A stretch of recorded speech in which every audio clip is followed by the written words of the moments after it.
Sometimes, man. We are live. Oh. We'll give a few minutes here. Let a few people jump on.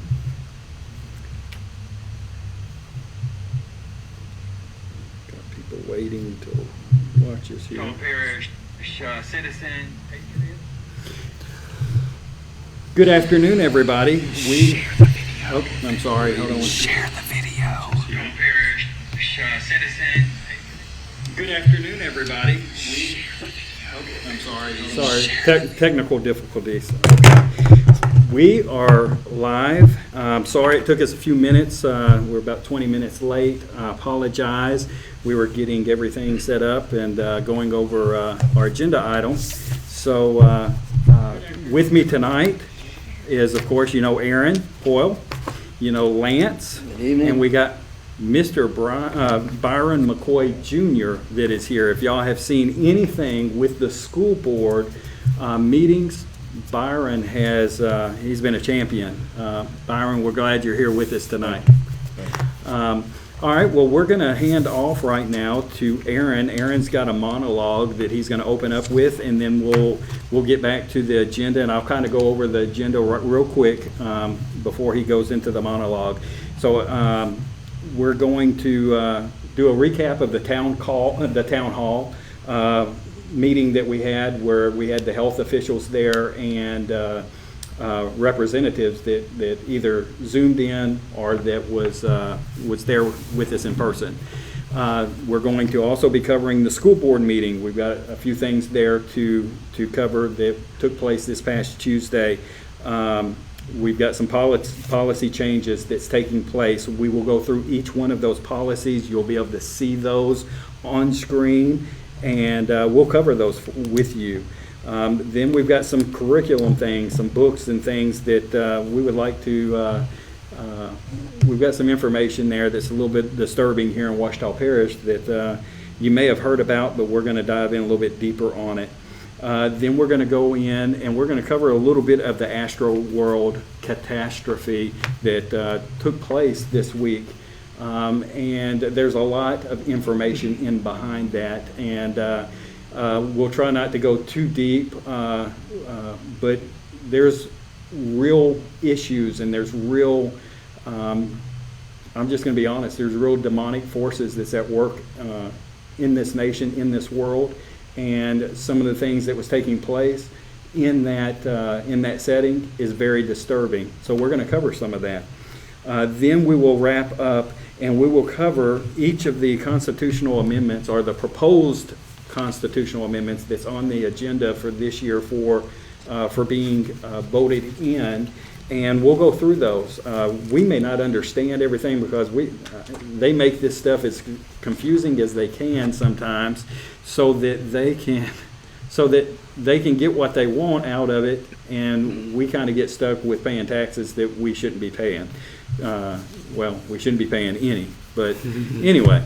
All right, but get ready, strap up. Put your seatbelts on. We're about to head up and let Aaron take over. All right, Mr. Aaron. Okay.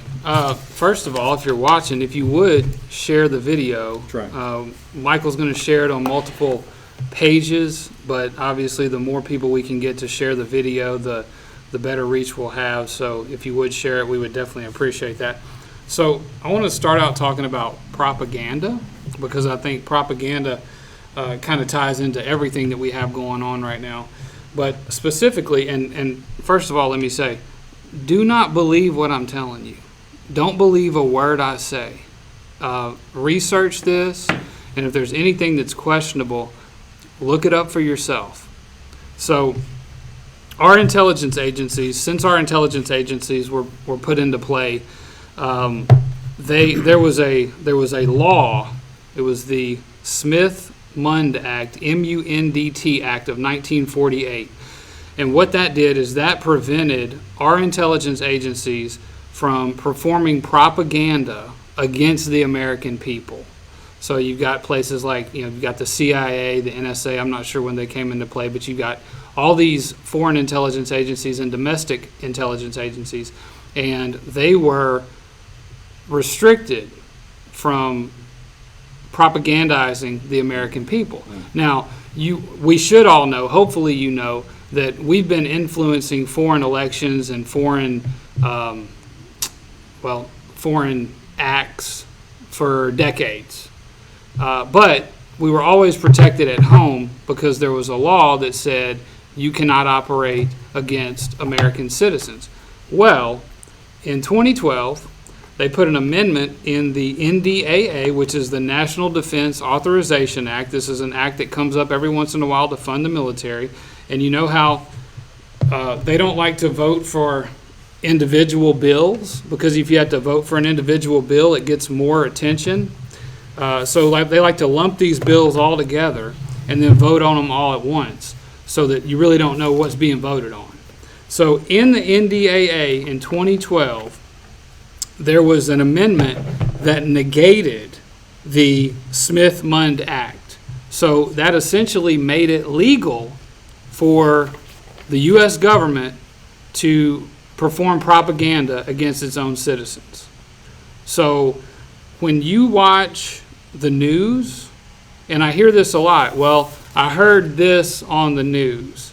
Okay, when you watch the news, and I don't care what news agency you like, I don't care if you're a CNN person or if you're a Fox person, you have to understand that when you watch that news program, you're watching nothing more than theater.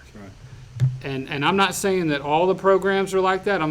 People say, oh, well, not Rush, right? Not Rush. Maybe not. I don't know. Rush started before 2012. But you have to leave the possibility open that what you're being told is not the truth. Sure. Because it doesn't have to be the truth. Right now, we are all in the middle of the biggest propaganda campaign ever committed on the face of the earth. And you know what I'm referring to. So switching from propaganda, just to talk a little bit about this jab. At best, it's a placebo. At worst, it's poison. And you got Period. Yeah.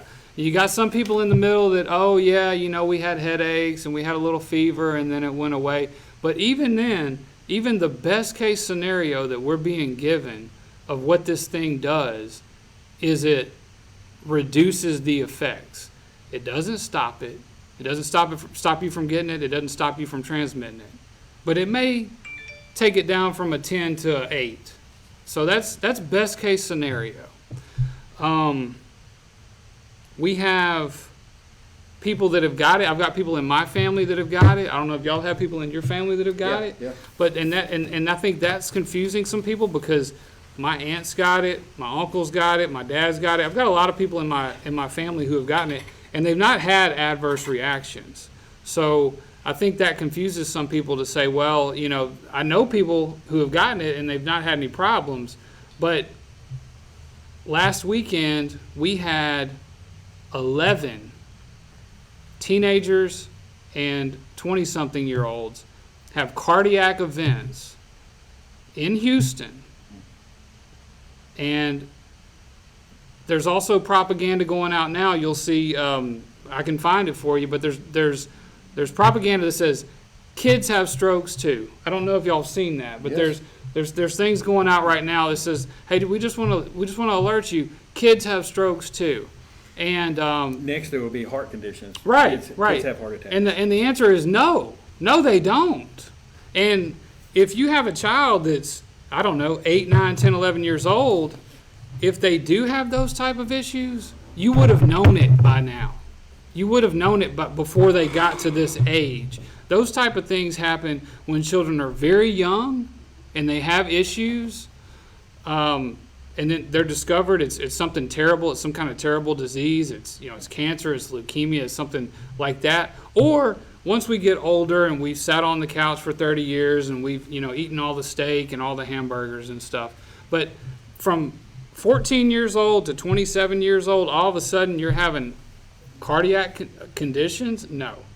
No, there's nothing normal about that. Don't let anyone tell you that there's anything normal about that. So, not only that, but I saw a list this long of professional athletes who have had cardiac issues since they got the jab.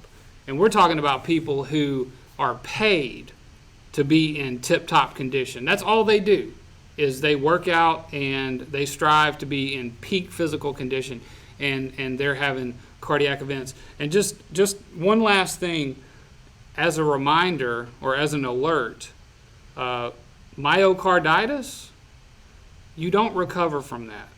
You may survive it, 50%. but you don't actually recover. Once that tissue is dead, it does not grow back. It doesn't come back to life. So if you have a child, you have an 8-year-old who gets myocarditis and manages to live through it, their life is not going to be the same. They're never going to be the person that they could have been or live the life that they could have been, because at best, they will be surviving. Sure. I think that's it. That's scary. That's It scary. really is. That's Byron, you have any thoughts on, I know you've been covering a lot of the stuff with, at the school board meetings and stuff, and you feel free tonight to jump in anywhere you want to. We just kind of hand out information as, you'll have information that we may not have. We'll have some information you don't have. So wherever you want to jump in, feel free. You're free to. Thank you. I appreciate you guys inviting me to be here this evening. This is a lot of times, some of you may be sitting at home and wondering, like, what can I do? Like, what can I do? And I did that for a while, like when I started finding out what's going on. And, and I heard say, like, get involved in your local school board meetings, get involved with your local politicians, and just get out and get involved in something. And you're gonna be hit by the enemy. Like it's gonna be hit hard. It happened with me this week. We left the Ouachita Parish School Board meeting and on fire. Like it was good. Things didn't get passed, but we know now like what we're up against. And I went into the Monroe City School Board meeting on that spiritual high, and I got hit hard. And I realized that it wasn't a battle that I could do alone. That we needed a community. I need these guys. I need everybody's involved in this community. So don't sit at home and watch anymore. Like if you feel like you need to get out and do something, get out and do something. Contact one of us. Contact somebody that's involved with Parents' Choice, and let's get moving. And it's amazing how quickly, you can say whatever the cause is. It could be spiritually led, or if that's not a path you go down, whatever the case is, when you get out and you start moving towards something, you will find the resources and the people you need to complete that mission or to move that mission forward. I didn't, 2-3 months ago, I didn't know any of these people. I just showed up, like you said, I showed up naive. I thought I'd go in there and, make some good points, and they would go, oh, well, yeah, I've never heard that before. Let's pass this policy. And that didn't happen, no. But this happened. This came out of it. So, and then since then, we've had new faces at the meetings, and we're meeting more and more people, and it's growing. So, like he said, just do something. It's funny how God worked things out. I think the first one I met was Lance.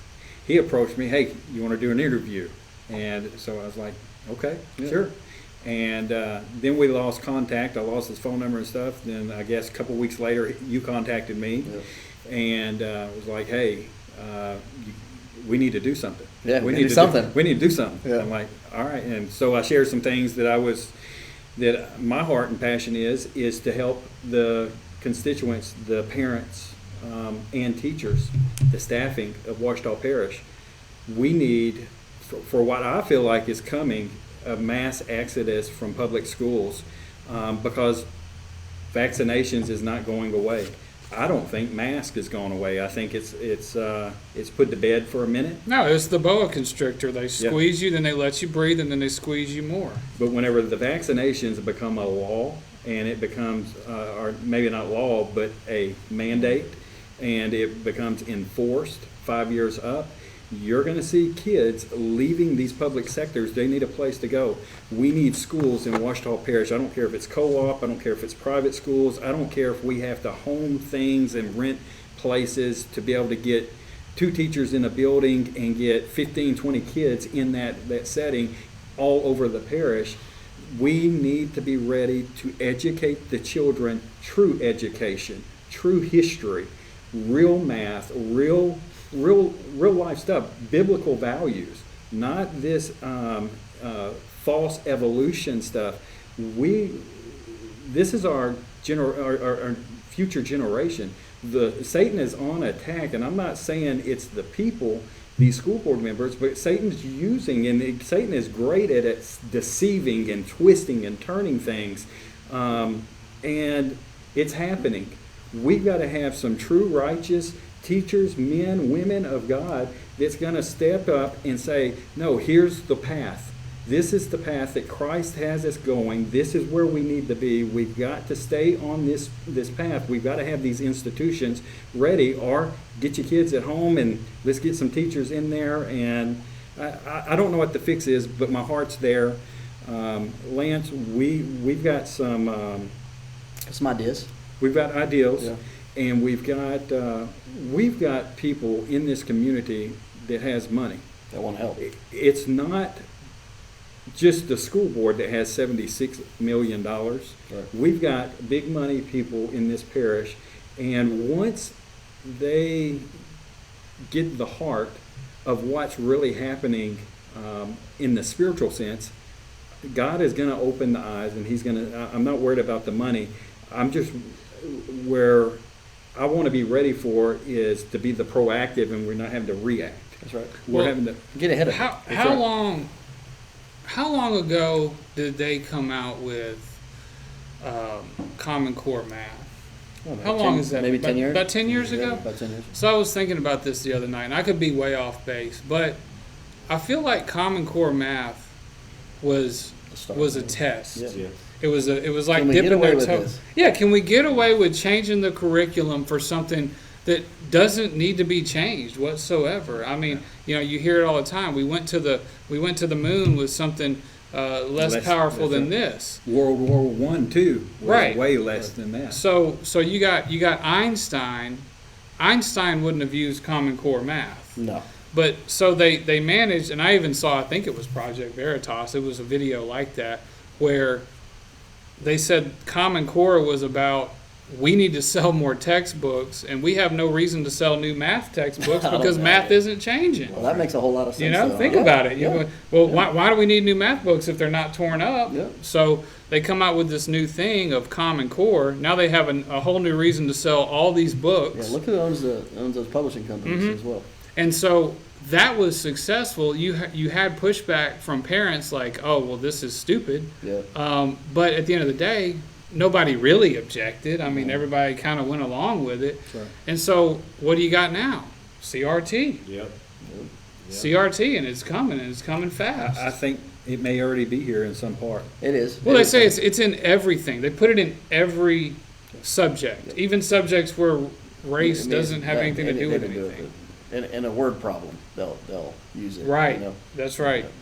Well, we're going to get more into the school board stuff, but first let's touch on the town hall, because I think the town hall was a huge opportunity for West Monroe. It was a huge opportunity for local representatives that didn't show up, that promised they were going to be there, that didn't show.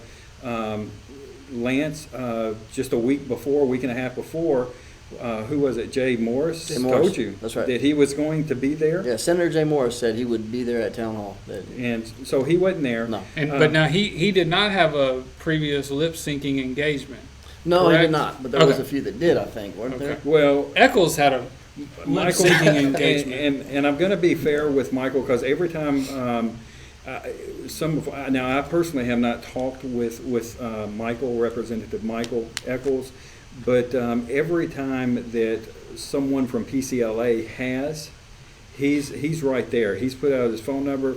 So, from my understanding, I believe he may want to help. I think he's got a good heart, honestly. Yeah, I talked to him. I Okay. talked to him, and he seemed very helpful. He said, anything I can do, I'll be glad to have a meeting and talk to y'all well, about whatever. one thing I'd like to see Eccles, and I don't want to jump on the school board yet, but I would have appreciated if Michael Eccles and some of these representatives would show up at a school board meeting. Yeah, it mean a lot. Because up until, I'm going to be careful how I say this, up until this past school board meeting on Tuesday, it was like the wild, wild west in these school board meetings. These guys were they were breaking policy and school board policies and laws left and right. So we sent in some letters and some complaints. to Attorney General Jeff Landry, and he wanted them, and so we got them to him. And from my understanding, there was some conversations that took place maybe between representatives, and this school board meeting was a lot different. Yeah. We had Didn't get cut off near as much. well, we had the attorney that looked like a board member was sitting right beside the president, and he was. Actually, I think he played the part of the president He that did. day, He did. Tuesday. Yeah. He was making sure Hicks didn't step out of line. And Yeah. so he kept Jerry Hicks in line, and you can go back and you can listen to all of that meeting, and you'll hear all the conversations across the microphone about here comes this person, or oh no, you got to do this. Make sure you public options or Comment. comments, Yeah. public comments, and so it was a lot different than the last three I had been For to. sure. For sure. But getting back to the town hall, we had an interesting conversation with a doctor that he knew his stuff. He knew. I was blown away. I was amazed that we were able to get Absolutely. someone of that caliber and of that status. Yep. Dr. Paul? Yeah. Yeah, Dr. I Paul, mean, yeah. Great job. he just, yeah, I mean, you're talking about a handful of people that if someone in the White House said, I need a expert on this subject, that he's on the short list of people you call. Yeah. And we had him there, and he was telling us, the great thing is he was confirming a lot of what we already thought. Yeah. And Well, everything, we've known- things we've already told. Yeah. And we've shared, but you heard it from a doctor that served a president, our 45th president. I mean, he was one of his go-to persons. So, yeah, that was awesome. And then, Well, and he said a 5 to 11-year-old brings virtually zero risk that's right. to the table. That's right. And we'll get on that subject a little later as well. But we also had an interesting, Mr. Woody Jenkins.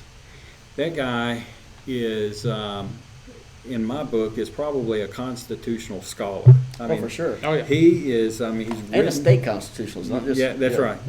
Yeah. He knows the history, and we're going to play, and I'm going to show the video of him, and hopefully it may be out of sync with, because we couldn't get the audio to link up from what you're going to see to the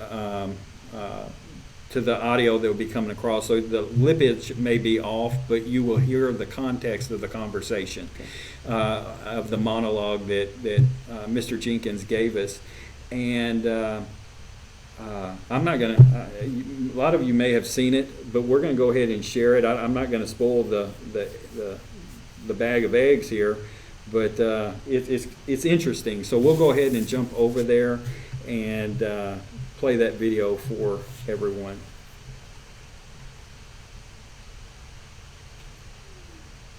Okay, I'm ready whenever.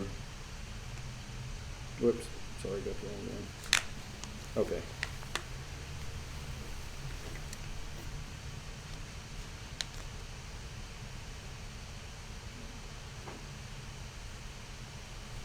Sorry, there's a little lag here.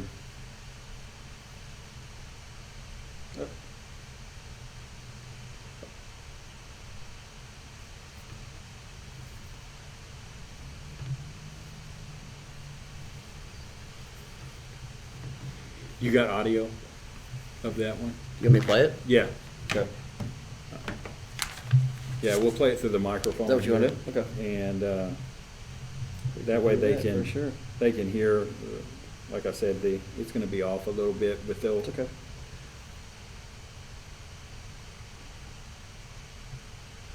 Gotta get to I got it though. I'm right here. I'm real close to it here. Hold on. Okay. You tell me when you got it queued up. I'm ready whenever you Ready? are. All right, let's do that. I know the lippage may be off. When he makes everything that it says, Come on now. But I'm sure he's probably seen me in some videos or something. the rights, and our Constitution. Man, Louisiana, and all the rest of the world is watching. I'm Woody Perkins. I'm here in Baton Rouge in my office. It's a great pleasure to be with all of you. You know, I grew up in the 1950s here in Baton Rouge, and what a different world it was. Everybody I was around and knew, all the men that served in World War II, like my father, my principal, They can- the bus driver, the pharmacist, my pastor. And they were real men. They had fought and sacrificed and seen their buddies die. They knew and respected the things like our Bill of Rights and our Constitution. And they had fought for them. And they knew in their hearts what freedom meant. Unfortunately, we're a few generations away from that. But I really believe that what's happened the last 2 years, it's our Revolutionary War, it's our Civil War, it's our World War II. This is when we are relearning as a people what the Constitution means and what the Bill of Rights means. And I think we're going to come out of this a lot stronger. Now, I really am so happy to be introduced by Jill. Jill, I just so appreciate your work that you're doing. You did steal a little bit of my thunder because you talked a lot about the law, but that's okay. I want to call to your attention, this is the Constitution of Louisiana. This is the 1975 edition. I like this one the best because it didn't have all the amendments that have come along since then. But I want to point out something in this Constitution. Over here, Article 12, Section 30. It's called Oath of Office. And here's what it says. Every official shall take the following oath or affirmation. I do solemnly swear or affirm that I will support the Constitution and laws of the United States and the Constitution and laws of this state, and that I will faithfully and impartially discharge and perform all the duties incumbent upon me as, and you state the name of your office, according to the best of my ability and understanding, so help me God.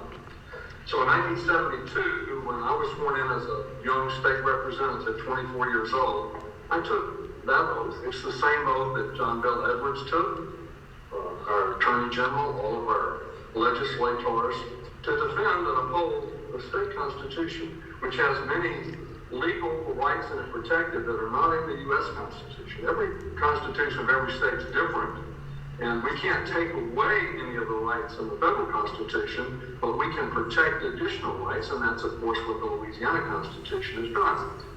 But I want to refer you to something that Jill talked about, and that's Article 2.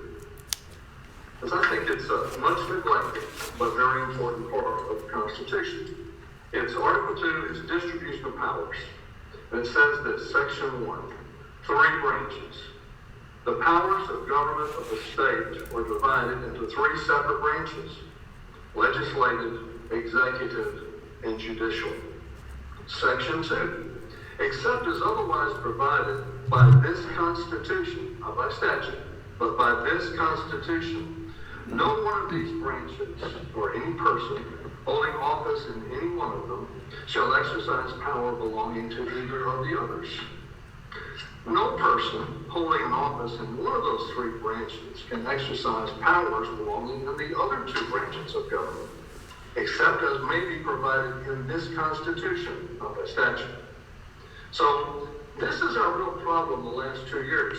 There's a lot of problems that we recognize in the Bill of Rights and the Declaration of Rights, but beyond even that, we have a governor who has been operating outside the executive branch of government, and he's been trying to make laws. He can't make laws. He has no constitutional, statutory, or any other authority, to make laws, and the legislative branch it specifically says that the legislature shall make laws.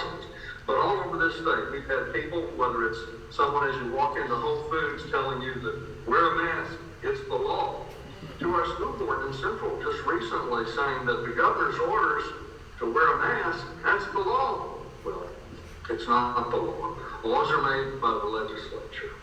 Now, in 1972, I think it was, when the Emergency Powers Law was proposed in the legislature, the reason that it was proposed was that we had no real law defining the powers of the governor in an emergency, and there were all sorts of emergencies that happened, usually hurricanes and flooding in Louisiana. So that bill came through the legislative process. I did not author the bill, but I ended up authoring a number of provisions in the bill. The first thing that it says in that Emergency Powers Act, it was introduced this way and remains that way today, is that the governor, when he makes orders, they have the effect of law. And if you stop reading right there, you say, well, he can just do anything he wants to, even though the Constitution says only the legislature can make law. But you have to go beyond that.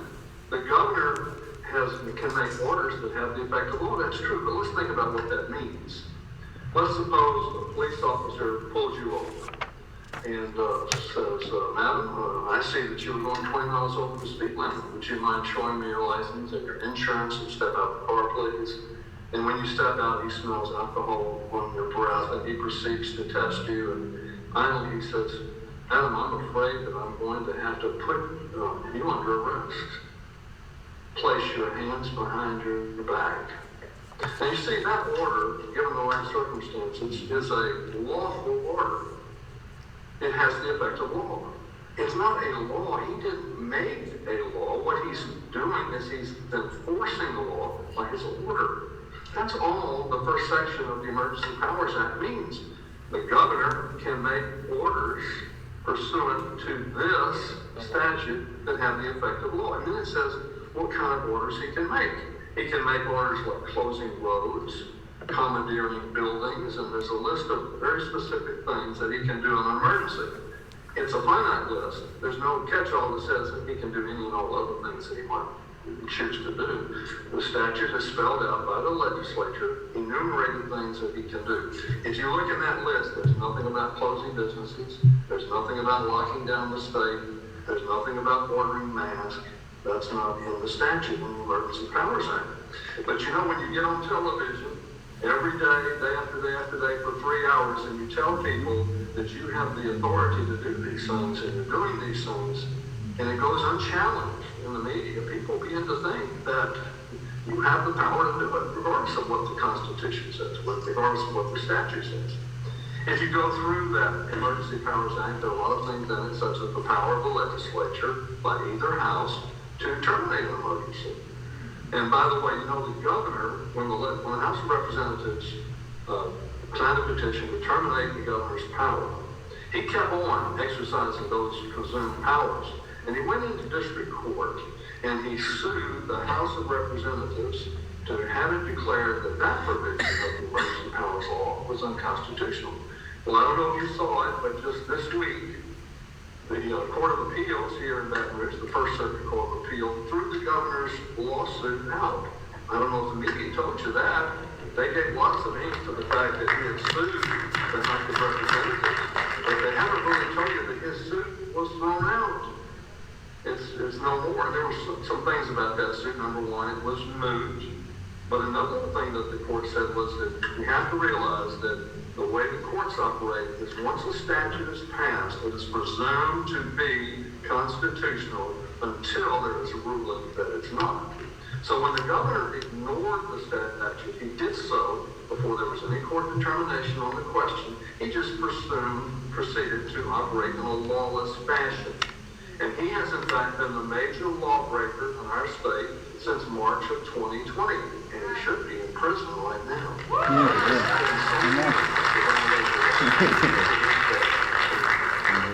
Thousands of businesses. That's the part I wanted them to hear. We'll go ahead and pull out of that if y'all want to. Yeah. Talk about that for a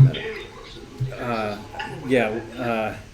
Lance, So- yeah, go ahead. So when you talk about Woody Jenkins, he is, not only is he a Louisiana constitutionalist, but he's almost a historian around here. He's been through it for a long time. He was a state representative, guys, from 1972 to 2000. Now he's an editor-in-chief of a newspaper. I think it's called the Capital. It's in Baton Rouge. Citizens or Citizen, something? Yeah. what's it called?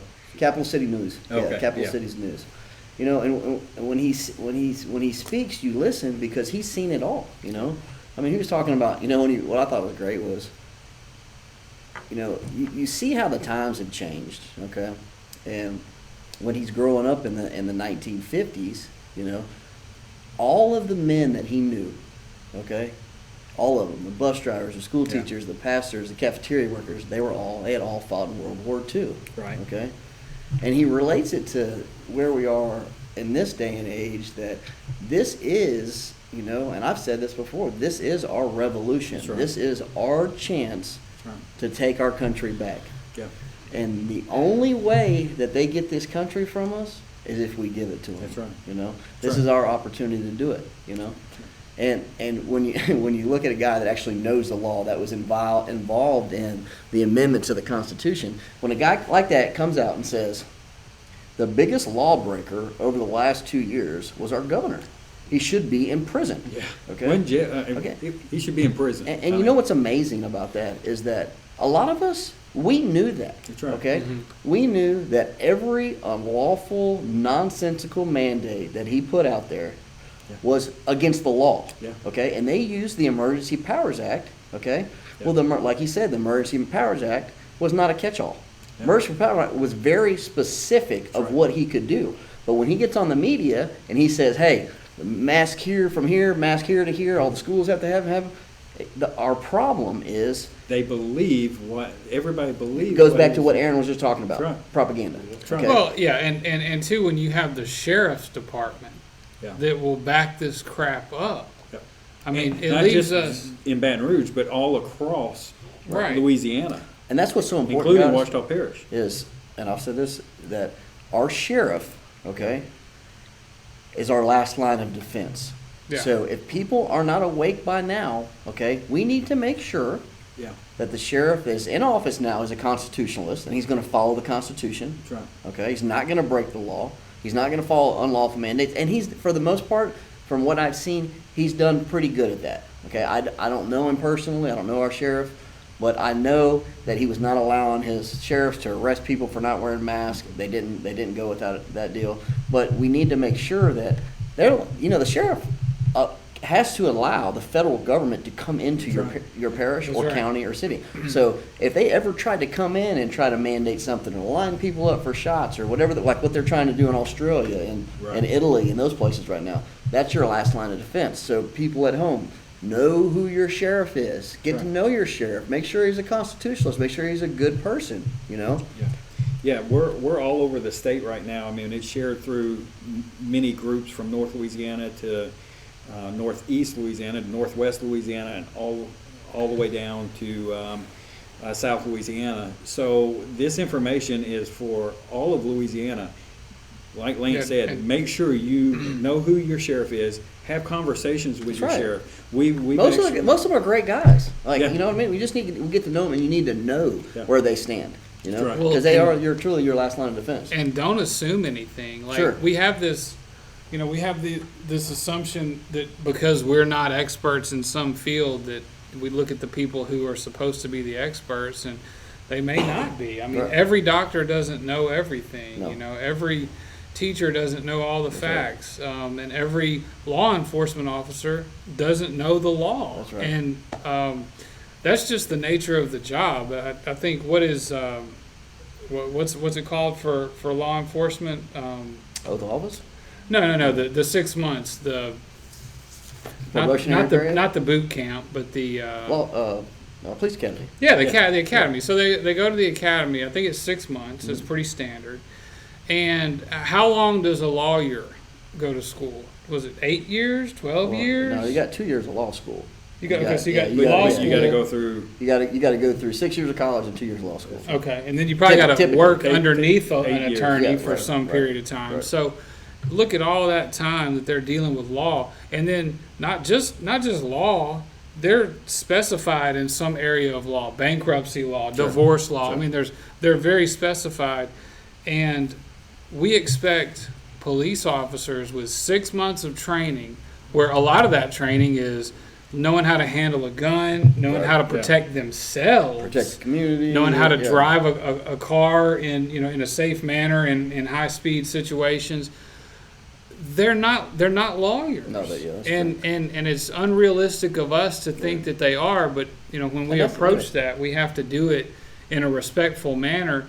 And if you can't, and I know we've seen this at the school board, you're not going to be able to, there's ego with that job, there's pride with that job, and you're not going to be able to tell a police officer what their job is or what they're allowed to do or not do. That's how you get something done to you that's not supposed to be done to you. That's why you do But- that. That's not a place for that, is what you're No, saying. it's not. Yeah. Well, no, but what you do is you go to the sheriff Right. and you say, look, sheriff, whoever, here's a concern of mine. Here's the law.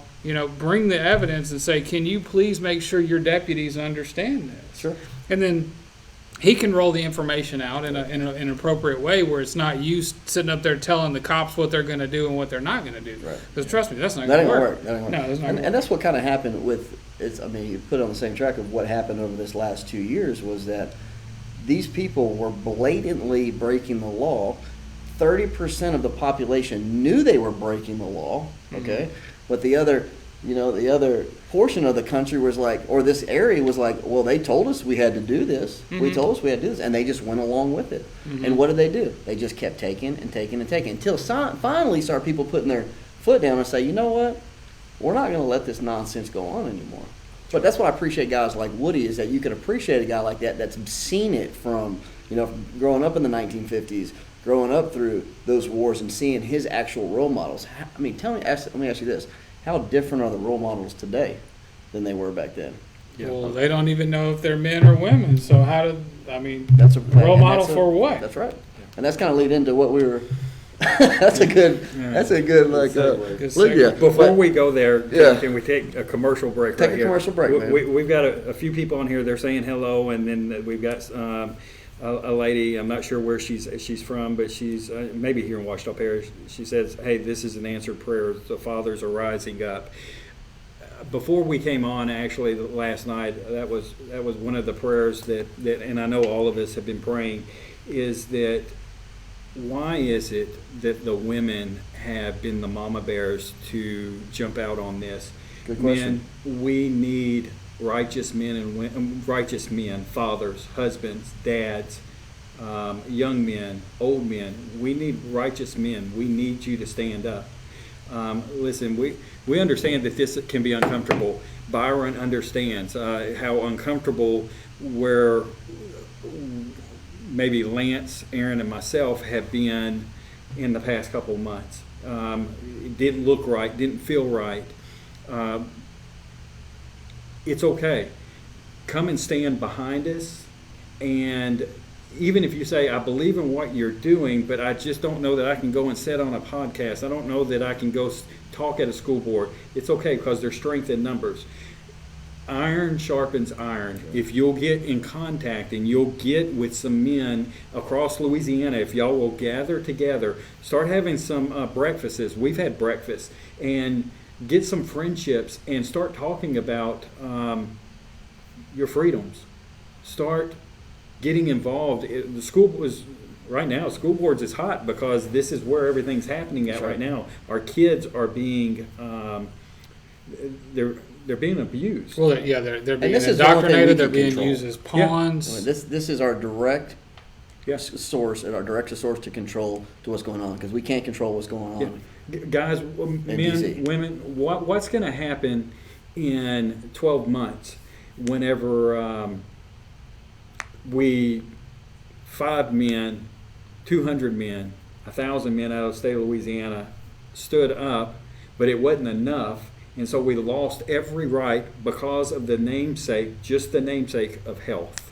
Yeah. They got in the door with one thing. Now they come in and they've shut down and they've controlled schools to a level that this can be very scary. How you may not be able to get access to your children if some other health Don't emergency we have created. an expert? I don't know. Was it you, Lance? About Hitler started his thing through health. That's for sure. Yep, Right? I believe it was 1918. That's what led into it. Was a flu pandemic will allow them to start taking their rights, and they started separating them and trying to spread them apart from each other. And They then, didn't yeah, want them. They didn't want them near each They other. 'cause targeted they the didn't- Jews as being Yeah, the ones and the carrying. Jews Divide were and dirty. conquer. Jews were dirty. Correct. Okay, and people may at home may think that this is out of left field. Yeah, Well, if anytime if you bring up Hitler, it's yeah, like, if- they're just If crazy. you have been following us for the last 3 months, we're about right on target. So we told you what was going to happen. We told you what was going to happen with the vaccine, and a week later, they had buses in New Orleans vaccinating children without their parents' consent. Okay. I'm glad you said that. Go ahead. You got, okay, No, go ahead. just Yeah, before go I lose it, because I meant to say this in my opening.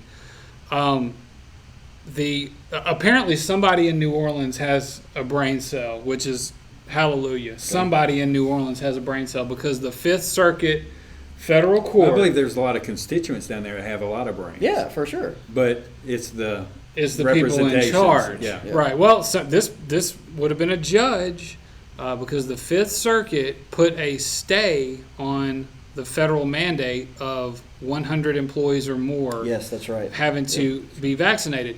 And the reason I mention that is because a lot of these vaccinations require 2 shots. And you see the majority of the adverse reactions happen after the second shot. That's right. Okay, so someone close to me, I won't say who, was worried about her job. And so rather than try to fight it and stand up to it, she said, I'll just get the vaccine. And so she got the first shot. But since then, the Fifth Circuit has paused it, has put a stay on it. So my message to all of you, not only, if you haven't got it, don't get it, because right now it does not apply, at least in the state of Louisiana. They've put a pause on it. But even if you got the first shot and now we're here, don't go get that second shot. Yeah. Because, as of now, you don't have to. If you're worried about your job, you don't have to. And like I said, a lot of the adverse reactions happen after that second shot, so you may be able to save yourself a lot of heartache. You know, I was looking at a video last night. It's funny, I fell asleep last night because I've been exhausted. And so I fell asleep probably around 10 o'clock, 10:30ish. Well, at about midnight, for some odd reason, now I'm up in odd hours of the night anyway, but I woke up and I saw something on my phone, and that's how I started texting Byron probably about that time, midnight, 1 o'clock last night, and Byron had put out a video, and we're going to get to some of that because you went to a school board meeting. We're going to let you share that, but it's funny, it's amazing how God puts people connections. We were talking about connections earlier. God is he's doing something way bigger than any of us. Lance made a comment just a few moments ago, and he said, we've been telling you, we've been right on. It's not us that's been right on. It's not the information that we're so smart.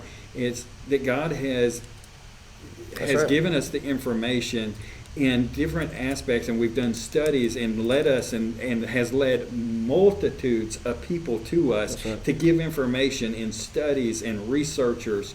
There is so much information that comes to us, and there's so much information that goes on behind the scenes all day long with every one of us. And y'all, if it doesn't feel right, it's probably not right. That's right. You got to trust you say that God, your instinct, something's driving you towards a certain thing or away from a certain thing. You've got to trust it. Yeah. That's one thing I wanted to touch on. Like, we're talking about the men getting together and, like, the dads taking a role or getting involved. Whatever you're doing, whether you're getting involved in breakfasts or if you're going to school board meetings, like, you just, and I'm just going to get blunt with it, you got to keep Christ at the forefront. That's right. Because if not, it's like real easy. Like, I remember I went to that first school board meeting, I had the mindset that I I'm gonna be like all over, you know, TikTok or whatever. And it was like, well, God humbled me before I walked in there. Thank God for that. You know, and school board meetings are like the low tier of the political level. Yeah. Not to say that's a low tier, but that's where we can go in and start making changes, because let's be honest, we're all still waiting on that hero to come in and swoop in and say, oh, the election was a fraud, and here's your president. But Right. what if that never happens? Yeah. What if the military doesn't save us? So what if we're faced with what we're looking at right now, and that's our country falling apart? We have to be the ones that make the changes, and that's not going to be us, right. okay? But the gonna be children you. that we're protecting, those children 20 years from now, you know, 30 years from now, they could be taking these offices that we're approaching right now. They could be taking these political positions. That's where the changes are really, really going to begin to take place. So, yeah, it all starts with taking care of these Well, kids right here. and a couple points on that.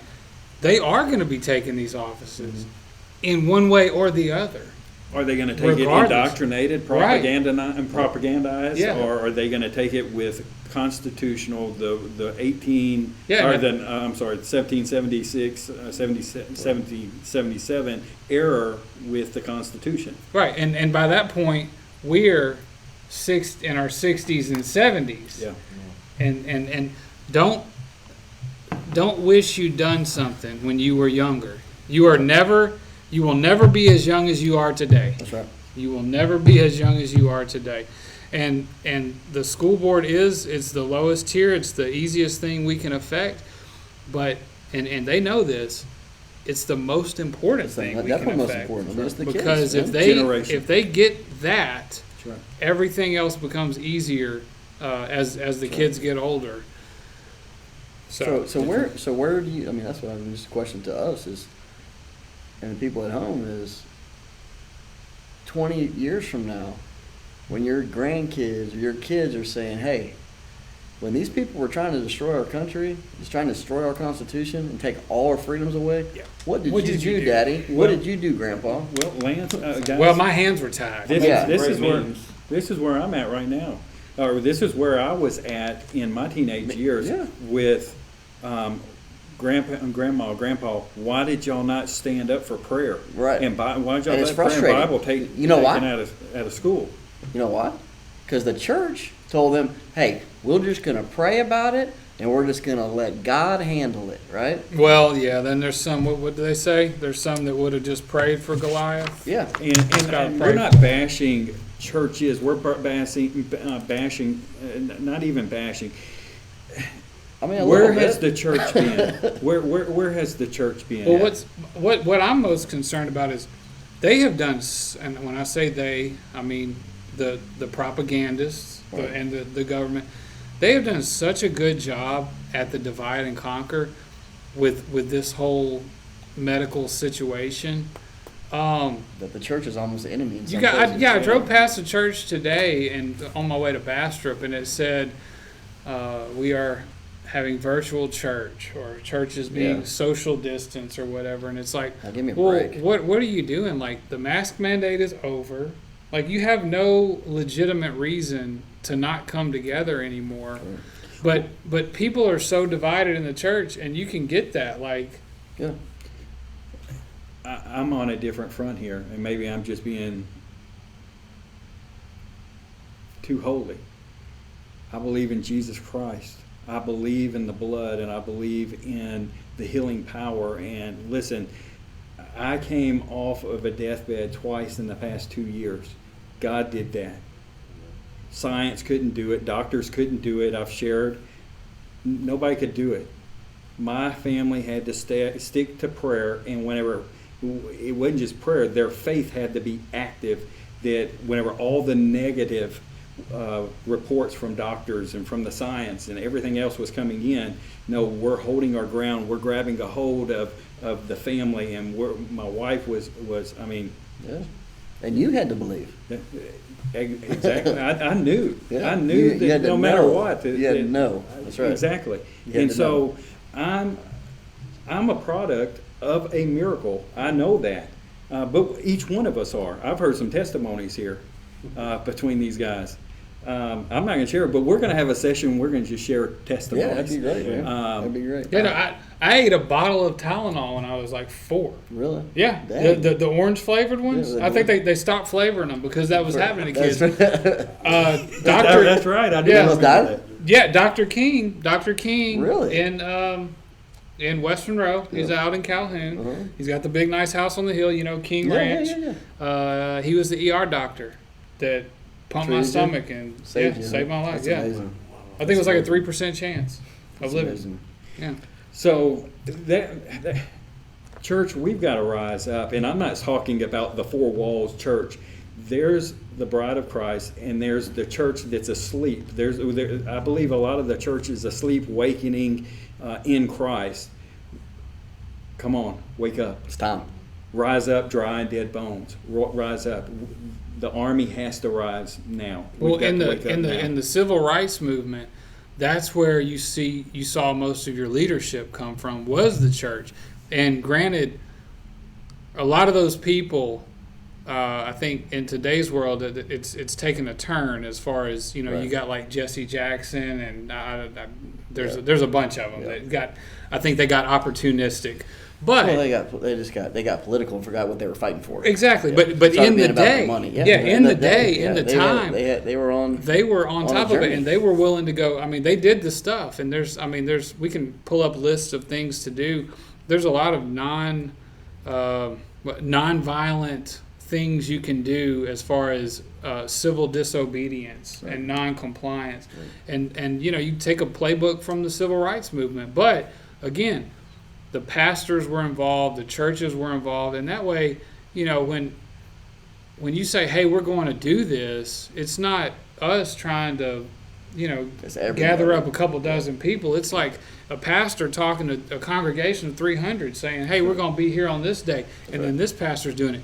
And then, you know, I mean, you got some of these churches are just huge. Yeah. And just think about the impact you could have if one of these pastors would rise up and Be say, great, wouldn't it? this is what we're doing. But Yep. unfortunately, just like with the school board, I think a lot of it comes back to money. Sure. All does. You don't want to offend anybody that's not No. going to put that. They- Well, they- there's that tax exempt. Yeah, they don't want to lose. well, they don't want to lose that Yeah. tax exempt status. That's Well, right. And where we're at here, I'm going to share something that I wasn't planning on sharing, but I'm going to put it up, and it's a post I put up yesterday. And everything that we're going through right now is a workup to the mark of the beast system. Sure. That's where we're at. It starts with a mask. And this was the post that I put. As long as you know, the mark of the beast has to begin somewhere. The mask and the vaccination is the beginning. What you tolerate now, you will accept then. That's right. So what we're tolerating right now, all they're doing is indoctrinating us and conditioning us for that mark. Plain and simple. Church. Plain and simple. We got. Yeah. It's here. Yeah. It's here. So the Christians that are sitting at home are saying, "Oh, we're just going to wait for Jesus to come back and get us." That's not a good plan. You know, what are you going to do in the meantime? All right. What if that's another 20 years? Yeah. I mean, that's. I don't believe, but what if it is? Yeah. And I know when Jesus has given us and the Lord has given us strength to deal with this. You know? Right. You weren't here. You're not here No. as an accident. You're not here in this time as an accident. That's You're right. here That's right. in this time to play a role and not to hide, yep. not What to does hide that out in the mean? house or whatever. But if you notice, and you can go back throughout, I don't know, just my lifetime, just go back the last 30 years. Look at when Clinton was in office and whatever the most radical policies were that they were proposing, and you know Clinton was like, no, we're not going to do that. Well, that's the stuff that we're doing today. That's the stuff that's like typical today. Yeah, it's nothing now. So It's like, yeah, you got like a 10 to 15 year lag of whatever the most ridiculous, craziest, far-fetched thing you can think of They're trying it. is on the table, and it's like there's no way. 15 years from now, it'll be like, yeah, you know, we're letting them yep. Right. have sex with the animals but not the reptiles. Yeah, you can't do that. It's like we're gonna draw a line somewhere. So It's amazing. you're And good what with the happens- mammals. Yeah, and what happens is that whenever these new indoctrines come in, like if you don't agree with it, and then you are an outcast. Oh, you're the bad guy. Yeah, you're the crazy an person. outcast, You're the and bad you're a guy. terrible Yeah, person. you're the bad and, guy. like, and so, can you just imagine like what the kids are like at school? Like if they don't agree with whatever it is that's being pressed upon them. Well, the transgenderism is That's the the hot thing right topic now, yeah. at right now, And it's a cool thing to do. It is, and it's It's cool, and it's destroying lives. There is deep studies on this. Okay, and over 50% of these kids that do this commit suicide. yes. 50%. Because it doesn't solve whatever the problem, whatever the That's root right. cause of the problem is causing them to think that way, and then It's disastrous it gets is what it worse is. because there's no going back. No. And okay, so you're going to tell You me destroy that your life, then you don't want to destroy your life, and you can't fix it. you can't fix it, but now I need you to be 21 years old to smoke a cigarette or to drink alcohol. You got to be 18 to join the army. Yep. But I'm going You to can let you be make a 6. decision. Yeah. Parents And cut your consent, genitals everything off. else, you can go change your whole body parts. Yeah, you can Right. change, cut your genitals DNA, off. try Because- to change everything. Yeah, because And that's if that's not from straight from the pits of hell and Satan, I don't know what is. There's, I mean, I'm just being honest. That's Well, what it is. if you let's just say in theory, you had a depopulation agenda. Mhm. If you had a depopulation agenda, Hmm. could it be going any better? No, they couldn't. I mean, really? No. What more could you do? Okay, I mean, Am I a Abortions boy? at Am all. I a girl? The abortions abortions, at an all-time high, Yep. Destroying destroying boy from Yep. girl, don't know, I mean. got mass confusion. incentivizing the getting rid of the nuclear family. You know, Yeah. incentivizing there to be no father in the household. Yep. You Yeah, know, we're probably going to get kicked off from this video, Will. But It's all listen, there is a reason. You say, "Well, I was born this way." We have many people could have arguments about that. Okay, I was born a homosexual. I was boy, want to be a girl. I was just born that way. I'm just talking about the percentage, Okay, though. but there's a reason why the Bible is clear why we must be born again. That's right. Well, explain to me why. Obviously hypothetical, but in the '80s, I mean, what was the percentage? It was like 1%, 3%. It was very, very low. And now I don't know what the number is. I'm not going to pretend to know what the number is, but I'd say over 20% of like middle age or middle school to high school kids are identifying as trans or bi or gender fluid, whatever. It's a cool thing to do, man. It's so cool. humanity hasn't changed. No. It's just It's just getting worse. The message has changed. The Yeah. propaganda Yeah. has changed and has become more acceptable. Yep. Aaron, the other day I had a phone call, and I'm trying to think what it was, insurance or something, and I thought to myself, what world are we living in? Because the person having the conversation with me, they had to ask a series of questions. He said, "I know this is going to sound outlandish, but we must ask, what do you recognize as?" And What? I said, as far as man, woman, he said, anything. What do you recognize as? Hippopotamus. I said, well, right now I feel like a unicorn. Yeah, And, for answering this How about a question. blum? And he said, is that what I need to put down? Who said that? The rep that I was talking to. What insurance company? I think I need to change my coverage. Is that what I need to put down? Yeah. Right. Like, well, who gets the best Well. discounts? That's right. Yeah. Can I be an Indian female? Can I get pet insurance? Is it cheaper? If I'm the pet. Right. What if I'm the pet? Well, look, man. Is it cheaper? We're talking about cheaper, right? Well, if you go jump across the border, you may get $450,000. Yeah, we were talking about that. We're going to give up our citizenship and just come on back. Just come on back. They're gonna pay us. Well, I'm at the point, everybody's coming over here. Why don't we just go start a new country over in Mexico? And nobody's there Right. anymore, right? It's wide open. They may give us money to come and straighten things up. Guys, I know we've been kind of off subject here, but actually we are, but we're not. And Let's kind of move into the school board meeting recap. And Aaron, I kind of want to cover, I don't know if you have the notes, but I'd like for you to read if you've got them. Aaron introduced a new policy,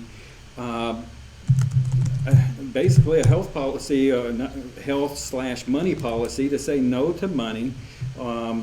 And I'll let him cover that policy if he's got it. And I'm going to go ahead in the link right now on the Facebook Live. I'm hitting it right now. So you're going to have a link to that school board meeting where Aaron is introducing the policy. And we're going to cover, and then we'll cover what the board done and how well they handled it and all of that good stuff here in just a moment. Cool. Okay, so first of all, everyone should know that as a taxpayer in Ouachita Parish, you have a right to submit any agenda item to the board that you would like them to address or that you would like to present to them. The policy says all delegations or individuals who wish to appear before the school board and place an item on the agenda shall submit their written request to the superintendent at least 24 hours prior to the meeting date, stating what matters they wish to take up with the board and the approximate time such matters should consume at the meeting. So I printed out my recommendation and I dropped it. I hand delivered it to the board. Email may work. I didn't want to take any chances, so I hand delivered it to the board, and the lady called me the Thursday before the meeting and said your agenda item has been accepted. So if there's things you want to talk about, drop off a request at the board and ask them to add it to the agenda, and then that way you'll at least get to talk to them about it. So the thought around this is, as you know, if you've been following this for the last few months, anytime we ask the school board to do something, they reply with, well, we would love to, but our hands are tied. Yeah. Or when we mention something that we don't like, they will say, we don't like it either, but our hands are tied. So that got me thinking, okay, what should we do? What would be the smart thing to do? Okay, the smart thing to do would be, let's not put ourselves in a situation where we tie our own hands. Now, I understand there will be circumstances where our hands will be tied for various reasons, but let's not do it to ourselves. That's right. So with that in mind, I said, okay, well, what's the most common thing that could put us in that situation is obviously money. So I gave this recommendation to the board, and it's titled Funding Acceptance for Ouachita Parish School District. And this is how it reads. The Ouachita Parish School District will accept no funding or benefits from any agency or individual which comes with any stipulation, mandate, or requirement regarding the medical decisions made by staff members, employees, faculty, students, or the family members of staff members, employees, faculty, or students. Medical decisions include, but are not limited to, preventative measures including masks, shields, immunizations, and vaccinations. It is the intent of this policy to avoid situations where the school district must decide between respecting the medical decisions and privacy of school district employees and students versus enforcing stipulations necessary to receive any type of funding or benefit. That's it. That's the text. So, bottom line, let's not accept any money that we know going in is going to put us in a situation to not be able to make the decisions that we want to make. That's right. And I don't see anything controversial about that. Right. I don't see how that could be a negative policy unless you don't care about your hands being tied and you're willing to take any dollar that's thrown at you, regardless of the stipulation. Yes. So that's what I said to the board. That's what I asked them to do. Hopefully you'll watch the video. Let's go ahead and tell them, please watch the video. Yeah, please watch the video. What happened after that, Aaron? Well, I was surprised. I didn't know that it was going to have so much support. I knew that y'all would be here. I didn't know that Byron would be there. But after I said that, they said, "Is there any public comment?" And 9 different people got up and supported the policy. They said, "I support this policy. I think this is something that y'all should adopt."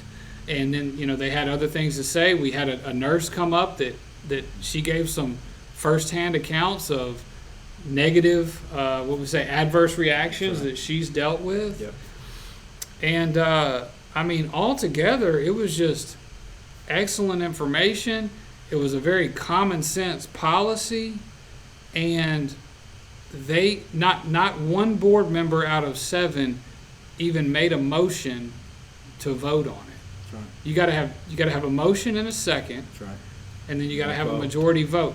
But they didn't want to vote on it because they've already taken the 70 something million, 72 and change $1 million, and this money runs through 2024. That's right. So if they were to do anything that could jeopardize this money, that would ruin their spending spree. And if you go back and watch the school board meeting, I don't know if you can see it on the YouTube channel, but they've got charts and graphs. You saw charts and graphs of everything of how they're going to spend this money. I mean, they're so excited to spend this money. They already know where it's going. It's already spent. It's already been allocated. So they're not going to do anything to jeopardize that. Let's cover a little bit of that, because that video is out also. You can go to my personal, Michael Jewell, my feed, and go back to just Tuesday, and you'll see every one of the videos there. There'll be some more that will be coming out that it's just taking time to edit and get that information out. But there is a lot of it was disturbing. For months we've heard, no, our hands are tied, we can't do this, we can't do that. But this school board meeting Tuesday, it was a whole different atmosphere. These guys were energized, they were happy, they were excited, especially if you'll go to the YouTube channel for Ouachita Parish Schools and go to Tuesday's school board meeting and fast forward. If you don't want to watch anything else, go all the way to the end, probably the last 20, 30 minutes of that school board meeting, and you're going to hear school board members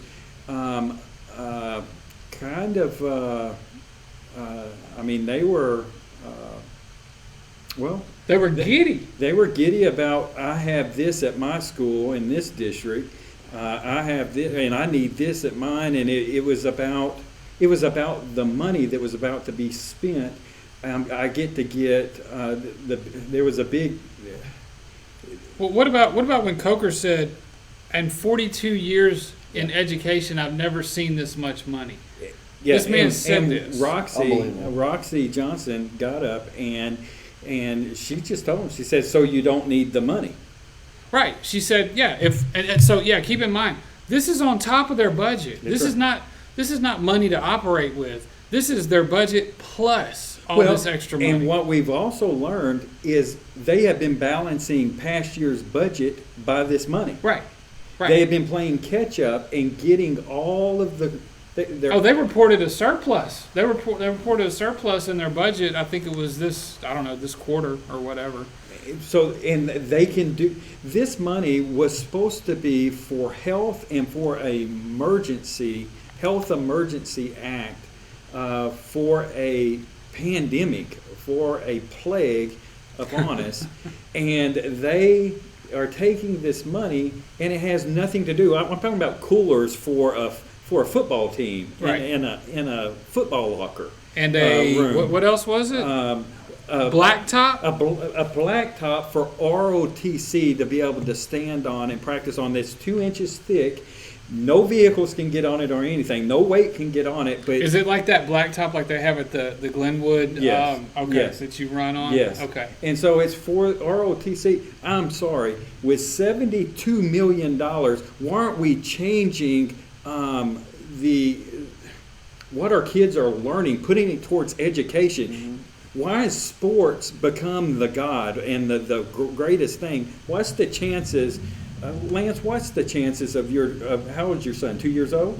What's the chances of your 2-year-old son coming up through sports in Ouachita Parish and making it in professional football? Less than 1%.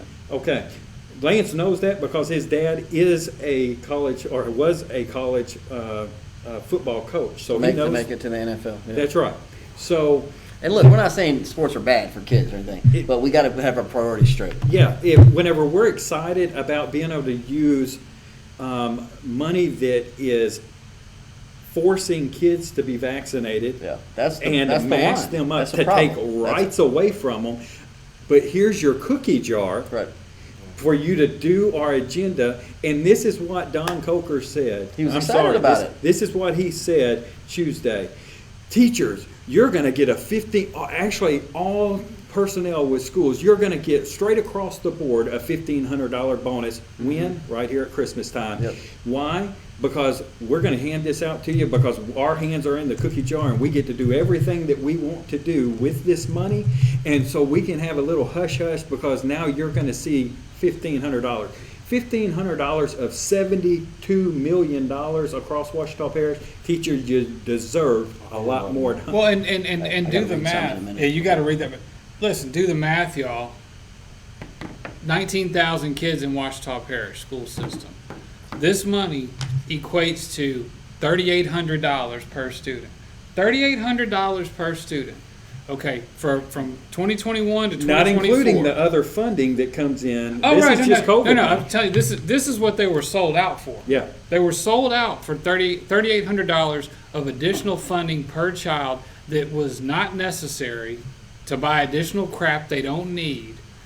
But anybody who has had issues over the past 2 years, or the next 3 years, young children need to be able to see the teacher's mouth move. They need to see each other's mouth move when they're right. talking. To pronunciate. And, To enunciate their words, to hear what's going on. But anybody, right?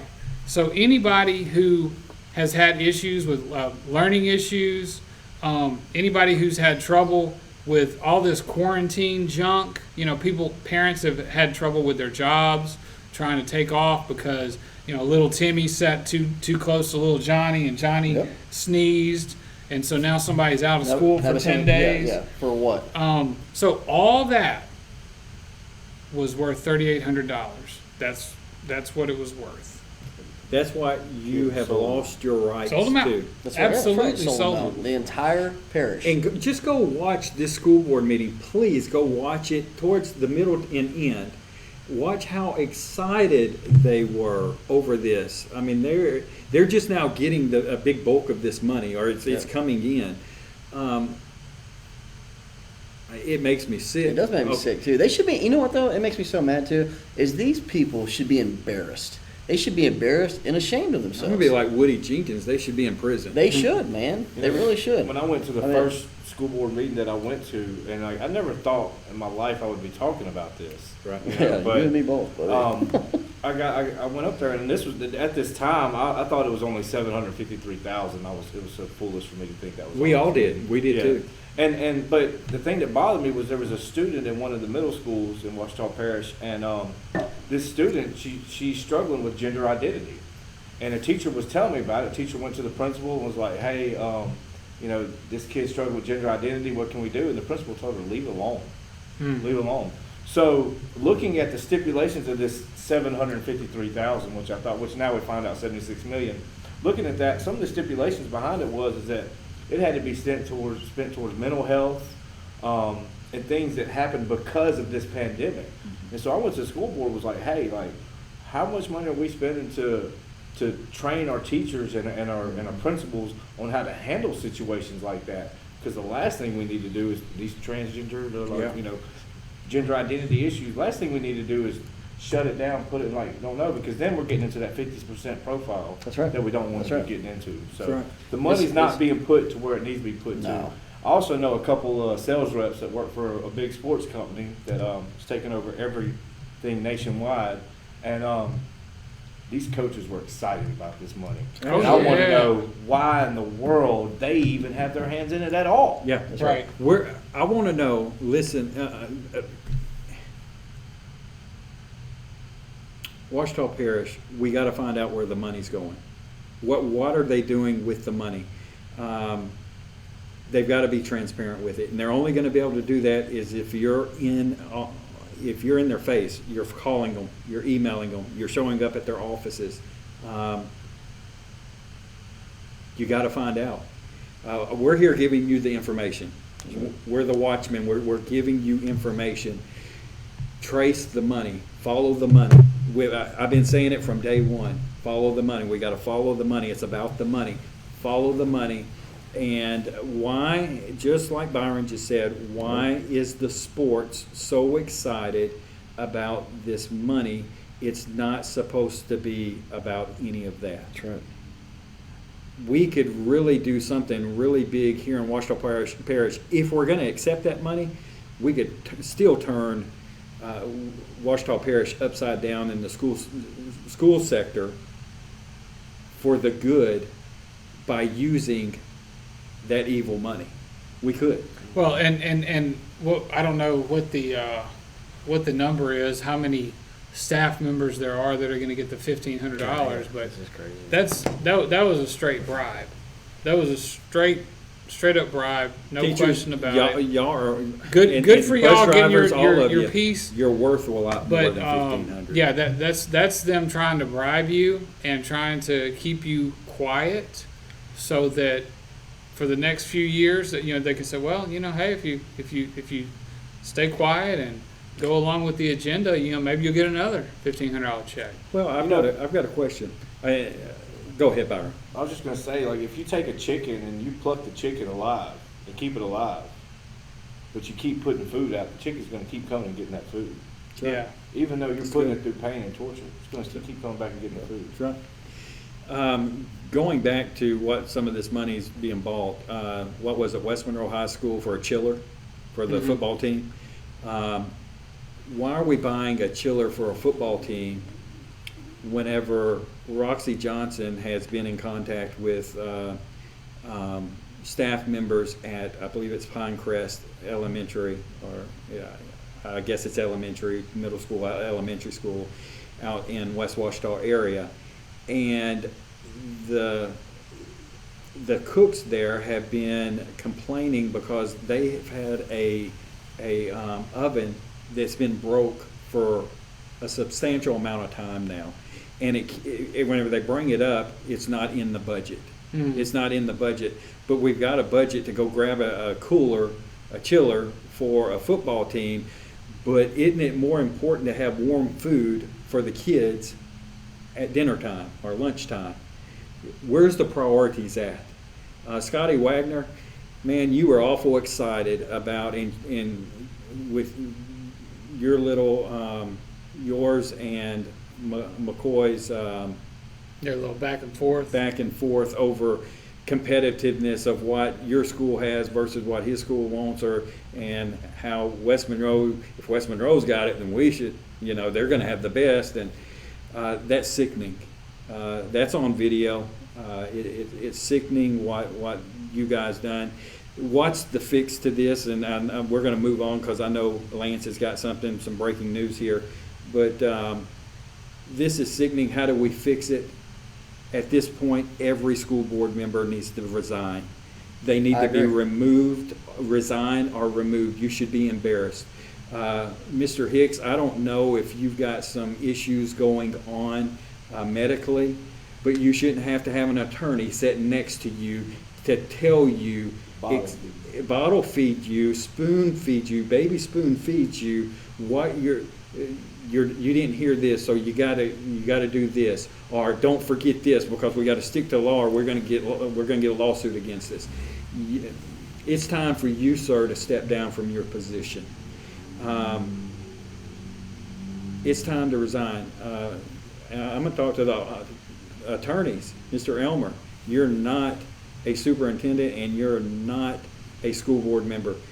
You should have been there as an advisor only. And for you to have to hand feed somebody a school board member, a president, it's embarrassing. It is embarrassing. Huh? It's embarrassing.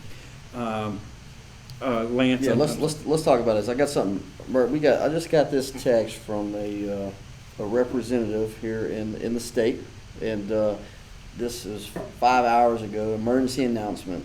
I'm just going to read you the little message first. Ladies and gentlemen, we have all been anticipating the vaccine push on our children in school. Well, the time has come to be proactive because it is official. It is coming to a school near you. Last night, at a town hall meeting in Ascension Parish, a bombshell was dropped by Representative Valerie Hodges. LDH is sending out a letter today to superintendents across the district to take advantage of the vaccine campaign that will go out and take place on school grounds. Who remembers the debacle that took place in East Jefferson Parish with the whole mobile vaccine unit and the child being vaccinated without parental consent? Mm-hmm.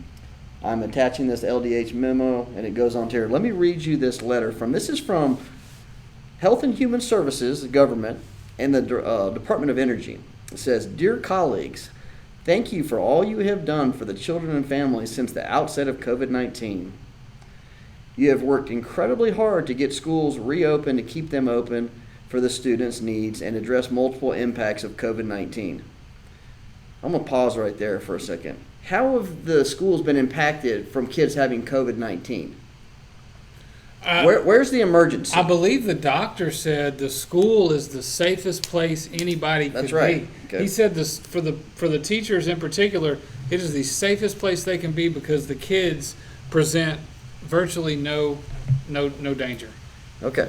Last week, the Center for Disease Control and Prevention, CDC, recommended the use of Pfizer BioNTech COVID-19 for children ages 5 through 11 years old. Today, we are reaching out to you to encourage you for your activity and to support the vaccination process at your schools and in your communities. This is very exciting development and is a significant opportunity to protect some of your youngest learners in your community. Vaccination is the best way to keep the students safe from COVID-19. Maintain personal learning and prevent the closure of schools and cancellations of our valued extracurricular activities. And vaccinations paired with prevention strategies that are layered and implemented correctly, such as masking, testing, tracing, distancing, and improving ventilation, that can help with the information here on out. Parents, listen to the school leaders and personnel. According to Kaiser Family Foundation, a poll from this summer, parents are approximately twice as likely to get their child vaccinated if the school provides information about the vaccine. To support these aims, certain information, yeah. To support these aims, we are writing you today with 3 important requests and sharing information and the resources to help you fulfill them. Number 1, this pisses me off, man. Host a COVID-19 vaccine clinic at your school. How about that? We knew it was coming. We knew. How about that? Now, Coker said on on record, we're not going to do that. Number 2, As long as he distribute information about COVID-19 vaccine to all your families and children ages 5 through 11 years old. Number 3, hold conversations with your school communities over the COVID-19 vaccine. So, I hate to say I told you so, but dang it, I told you so. This is from your federal government. They will be at your school, and they will be setting up clinics at your school. Unless you get off your butt and do something about it. This is it. That's it. What the text said also from a state representative, I don't know if he wants to be named or not, No, but we're not going to name him. started today in Jefferson, that's Jefferson Parish, vaccinated 97 kids at a playground next to the school. 97 kids You know, at a playground. a couple board meetings ago, They're I sending heard a these letters man home. say that this was going to happen, and the very next day it was happening, and he's sitting right here or with us right now. Byron said this was going to happen. We've all said it was going to happen, but Byron gave the school board, Don Coker, and every school board member this warning that was going to happen the very next morning in East Jefferson Parish in Metairie, Louisiana. That's right. It happened. It took place, and it's. I mean, it's. Did they not just get run out of the school last week? Didn't the bus just East not get- Jefferson, they've didn't got a didn't lawsuit hold on, and didn't a everything. lawsuit? Didn't they put a stay on that so they can't do that anymore? They put that on Ochsner. On Ochsner was the van that did it, and they're not allowed to do that. So who's doing it here?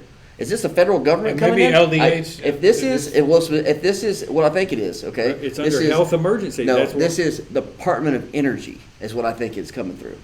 I know it sounds crazy. LDH. No, Yes, HHS Oh, and HHS. Department of Energy is where the letter came from. Believe this is going to be news to probably everybody here. The Department of Energy has more control over anything That's right. in this country. That's right. That's right. Remember that? Well, This is Unbelievable. if it Right. comes, listen, you gotta put yourself. This is my fantasy land that I was living in. I thought that I would go to this school board meeting, or I would see our school board, and I would find out that they were already doing the things that I thought should be done. Like, because we are in the reddest of the red part of Louisiana. Yeah. And we have people that claim Turning to be, God, family, country, and I thought we would have Don Coker on a white horse, jumping, with a whip, jumping in between the vaccination needle and the child, saying, "Absolutely not in this parish." Okay.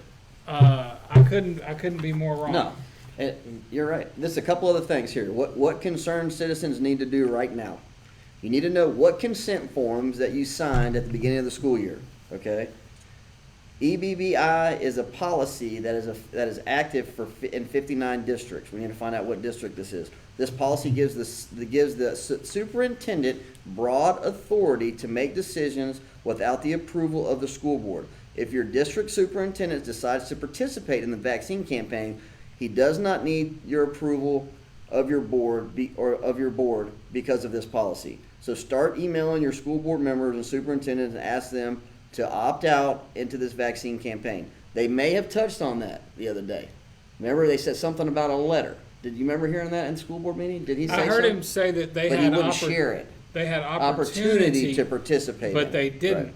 But I don't know if that was a recent thing or something from So back Well, listen, Don we need Coker help for people to push back right now. Well, okay? and Don Coker also stated that, one, he made clear to. We're not going to let them do it without parents there. Well, we'll get to that one, but he said, "I'm not so sure that you guys are wrong." right. He said, He knew we were right. Yeah, but he said, and I'm talking to me personally, this hasn't anything to do with the school system or the board. He removed himself from it.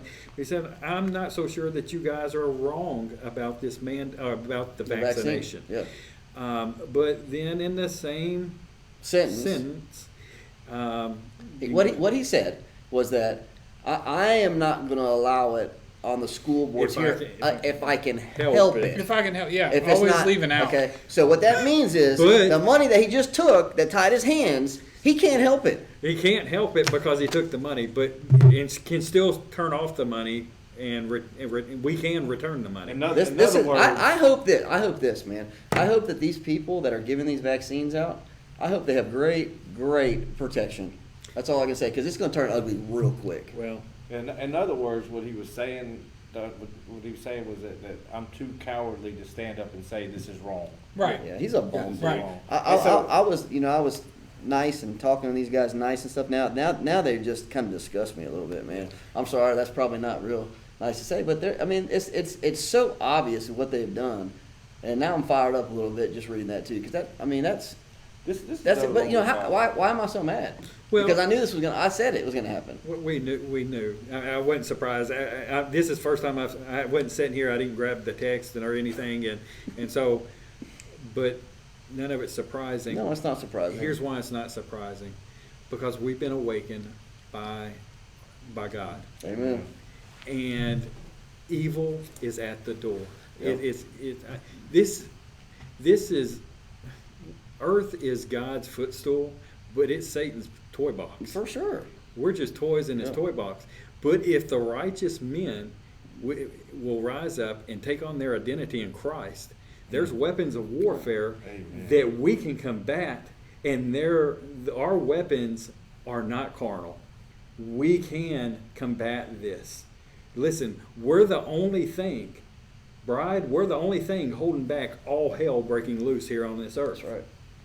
You got power. We need you to wake up. We need you to rise up. We need you to join, unite, and let's assemble and let's hit the battlefield. So one thing that I really saw was really important, and I was foolish on before, was like the protest and having the strength in numbers. We're going to need that. So like if you have nothing else to do, show up and hold a sign, because if they do throw these clinics up at the school, I guarantee you got 100 people standing out there protesting it. It's going to make them question things. It's going to make them question things. Strength in numbers, like, it's huge. Yeah. Yeah. Wow, that's interesting.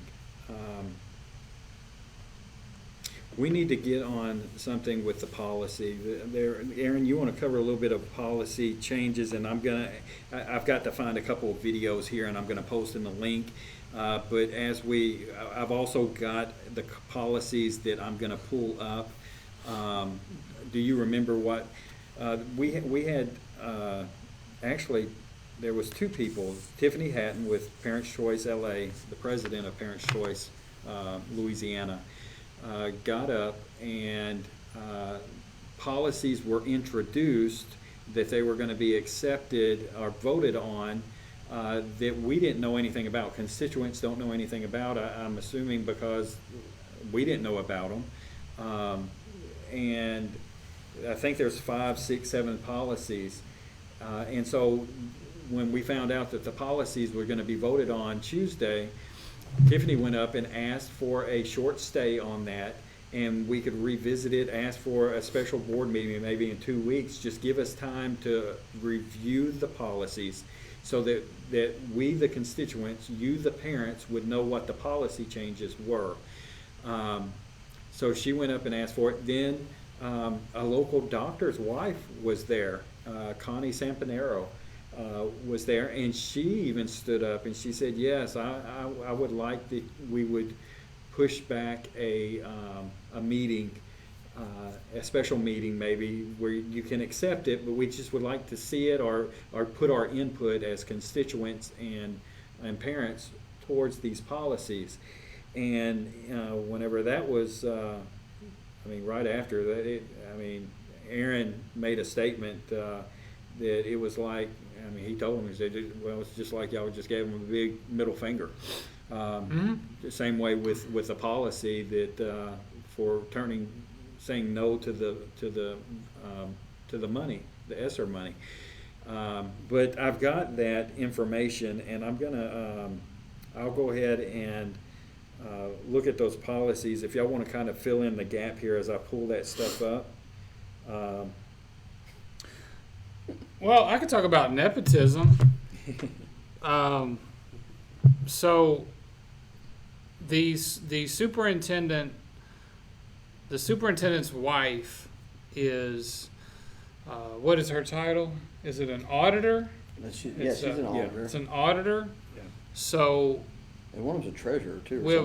we have a superintendent's wife who's an auditor involved in, record keeping and making sure that the money is doing what it's supposed to do. And then we've got the assistant superintendent. His wife is in a similar position. Yeah. And then we have a school board member whose son is a principal Yeah. at one of her schools that she is responsible for. And then we have, among other things, we have the son of someone at the central office who has been transferred around to multiple schools because Yeah, this just came out today. this person I may be able to pull up that post as well, Aaron, but go ahead. This person was removed from one school Yeah, I'm going to because they were caught stealing medicine from the nurse's office, and so they were transferred to a different school.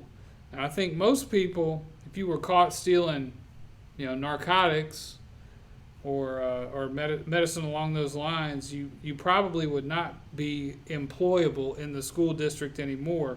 But this person, You got you want me to read this? his dad works. Yeah, go ahead. His dad works at the central office, so Yeah, he's exempt from I'll that. give you the context, and you're able to see it there on your screen. Taylor Aswell, son to Warner Aswell, director of middle school in central office. Taylor is a custodian out of the Calhoun Middle School. However, he is only there in order for him to be babysitted. But because before he was transferred there, he was a custodian at another school, and he stole ADHD medicine from the nurse's office.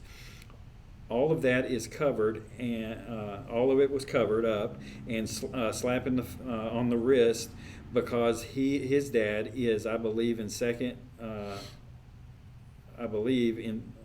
because of his dad. I'm sorry, I'm reading someone else. I copied the post and put it out.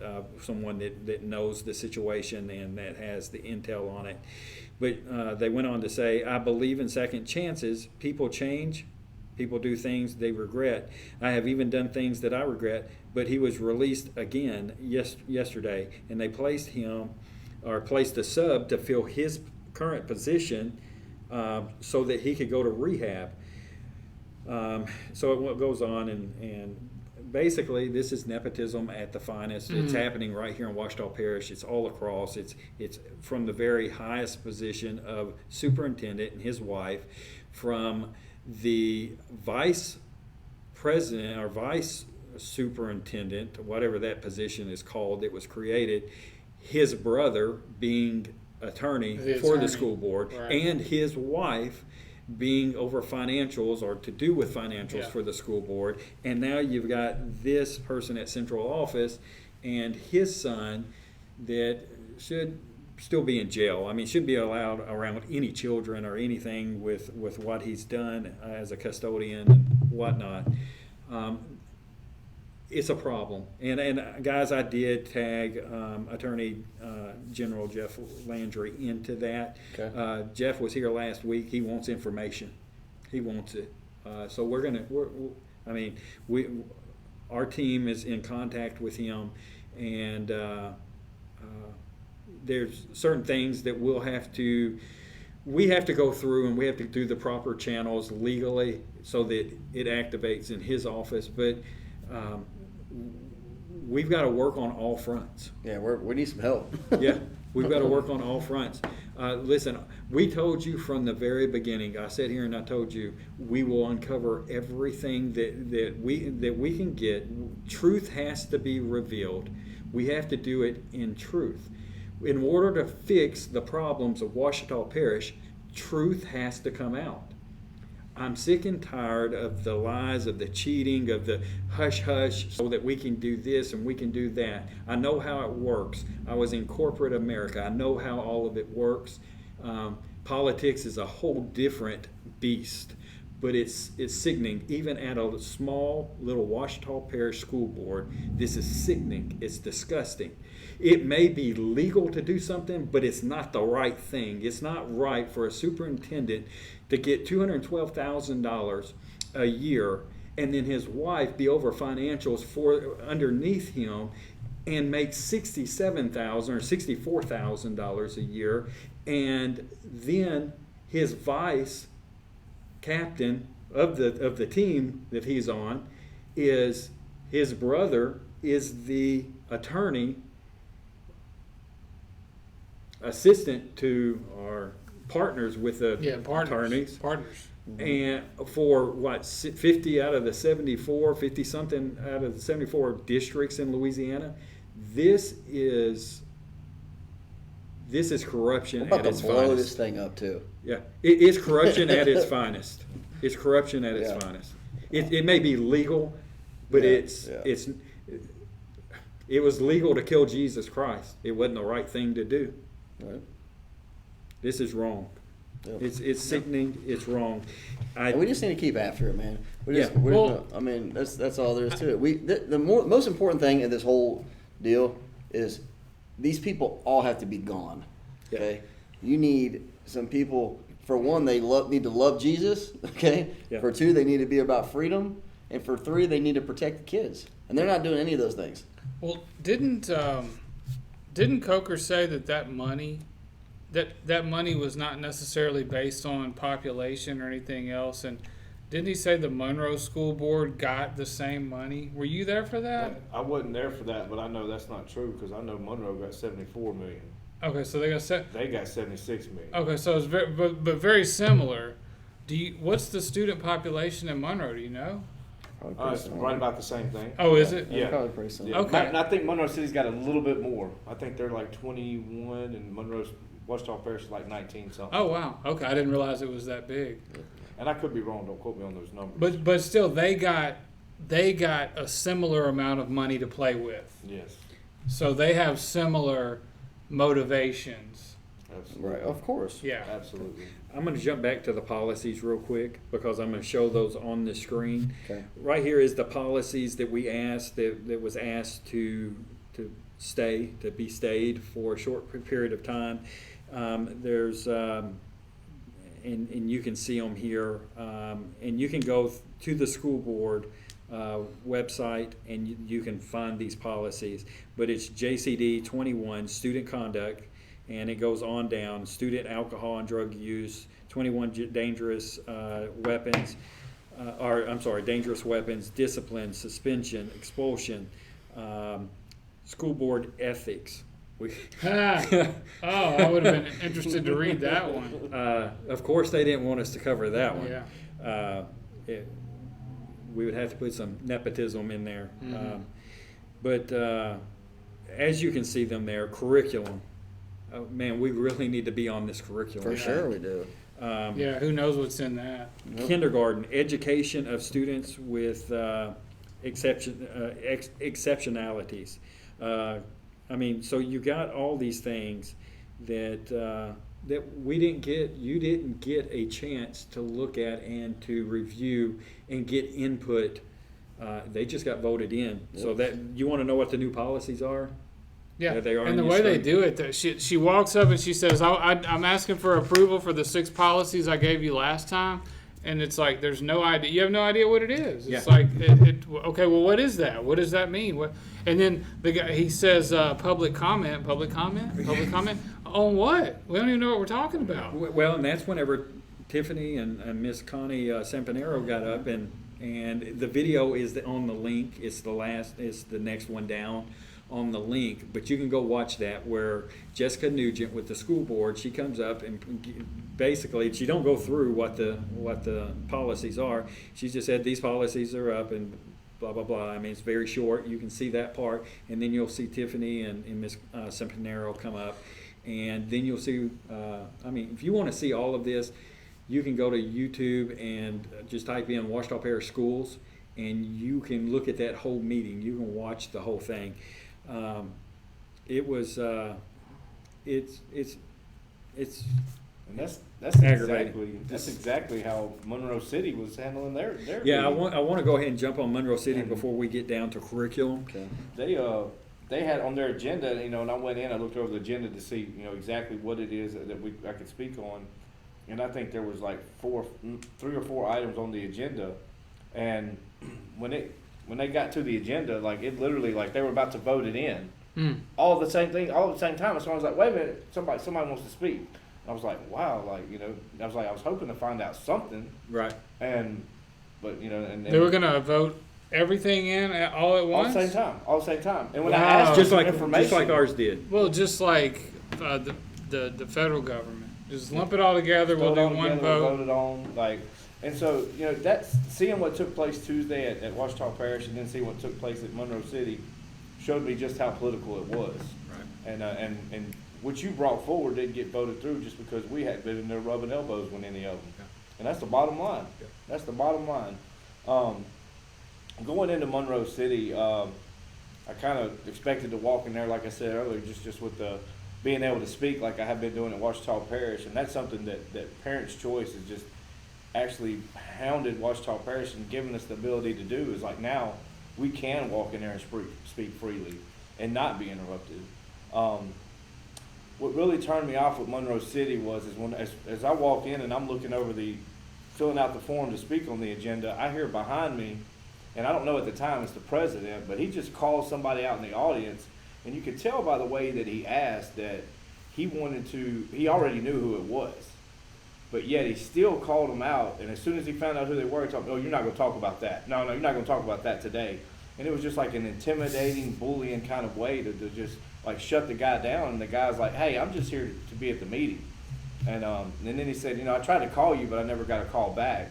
And then the guy never got another word out. That was it. And eventually the president said, he said, "Well, we're just gonna you just need to contact the principal." And I thought to myself, well, that's a pretty crappy way to handle that situation. Yeah, I think he needs to go talk to him outside his house with a bullhorn. Hey, That'd be the way to. I mean, I think we need to go to Monroe. when they threatened to, or when they talked about We're turning going off next. public comment, then that was my first thought. This is before the meeting ever started. Meeting hadn't even started yet. And then we're like I'm looking at my phone just trying to, make sure like I'm ready, and I'm seeing like we're like my phone says 6 o'clock. And I'm like, okay, it's time. And then I see him like the president tell one of the members like, "Hey, I need to talk to you." And he runs down there and whispers in her ear, and I'd watch him whisper in everybody's ear before the meeting started. And I just thought, well, that looks really unprofessional, like really unprofessional. And then while one of the board members, and I understand that there's a lot of conflict between the board members at Monroe City, but while one of the Yeah, board it's a members Wild West over there. was giving his presentation, Oh, they don't like each other? the superintendent, Good. the superintendent, Dr. Vadrine, was like sitting there rolling his eyes to audience members and to Miss Hainline, who was sitting across from him. He actually picked up his phone, and I assume he texted her because he did this, looked at her. She picked up her phone, looked at him, and started grinning. And then he did the whole rolling his eyes scene again, and that I really didn't like. How many board members are in Monroe? 6, I believe. I believe there's 6. We need some board members. So let me ask you this, Byron. Do you have something that you want to address over there at Monroe City Schools? Because that is that's your neck of the woods. Yes, like matter of fact, the thing that was on the agenda, when I really, because like I said, there was no information at the board meeting, none. And Ms. Hainline very rudely told me, "Well, it's on the docs online." So I went and looked at it, and it's an agreement between the health center and apparently from what little bit I saw, it looks like they'll be sending some students over there to do some clinicals at this health clinic. But Like let's practice? I guess so. Okay. Maybe like nurses and doctors do whenever they're going through school. Yeah. All right. So, but let's think realistically here. Let's critically think. That's my favorite thing to tell people. Let's critically think about this. For you to go to work at a hospital or a doctor's office now, what do you have to do? Be vaccinated. Okay. If we're sending kids over there to go and learn to do clinical trials with these people, what's the first thing that's going to be just? Are you vaccinated? Are you Right. vaccinated? Automatic. Are you vaccinated? Are you vaccinated? Well, you can't go And so, if you're not vaccinated. and these kids are doing this, going to learn these things. Like this is something that they can learn, that they can make a career with, that they can take and run with the rest of their lives. But they're being told, hey, you've got to go get vaccinated to do this. But what they're not being told and what they're not being taught to do is critically think for themselves to know this isn't the best decision for me. They don't teach that in school anymore. No. And so like that's just what I wanted to bring on. But I couldn't get a word out before I was rudely interrupted. We'll help you with that. Over and over again. Yeah, And we're gonna help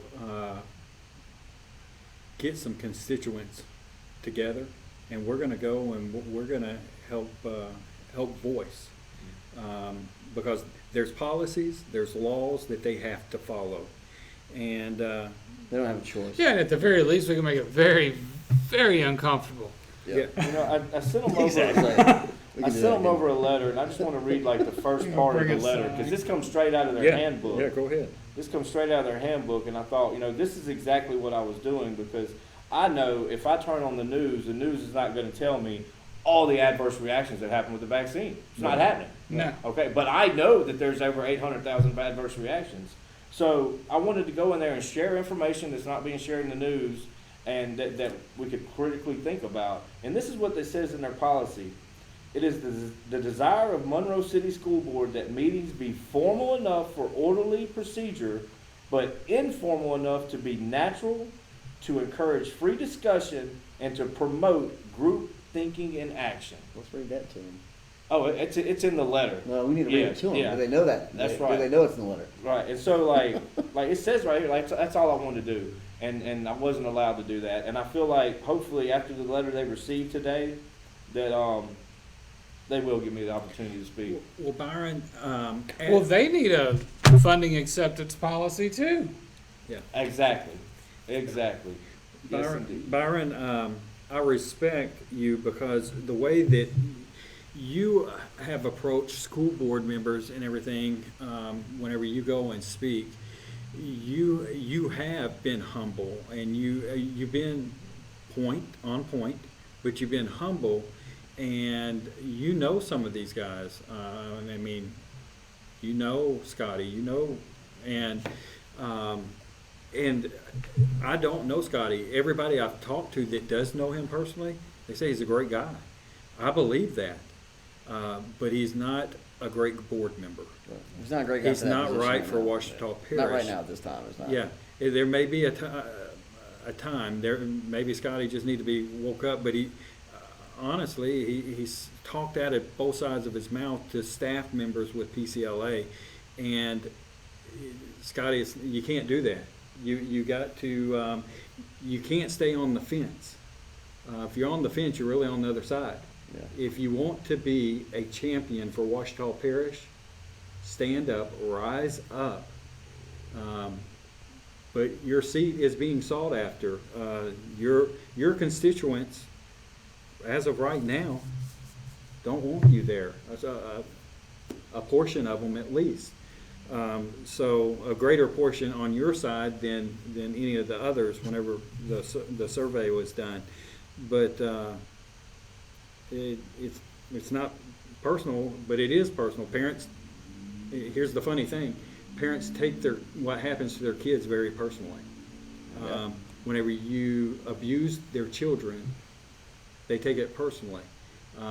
You can, at any point, this is how a board works. Scotty, I know that you were kind of told, schooled this past week or past week and a half by a constituent, because you didn't understand, you didn't know what board minutes were. That's disturbing for you to be sitting on a board and not even understand what board minutes are.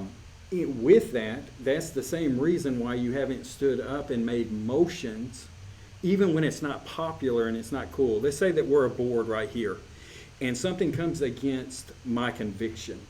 Listen, I can twist and I can turn on some things, but if it comes against a conviction of mine that's between me and the Father, I have to rise up against these three men. Guys, this is where the standard is. No, you may vote against me, that's fine, but I'm going on record, on motion. We're not going to do this to these children. I'm not standing for it. I want it on record, recorded. Yeah. How about at least having the courage to go on record and make a vote? Yeah. I mean, that's what gets me about a lot of this stuff is we're just going to skip over it. We're just going to ignore it, and it's a tactic. It's a tactic so that you don't have to answer for it later to say, oh, you voted this way or you voted that way. It's a cop out. Yeah. I want to say this too, like for Scotty or any other board member. I know in Monroe City that we have a board member over there that's a patriot.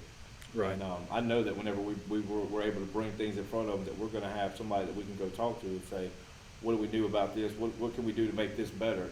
For any board member, other board members that want to stand up and say, hey, these things are wrong, like you will have so much support, like it's unbelievable.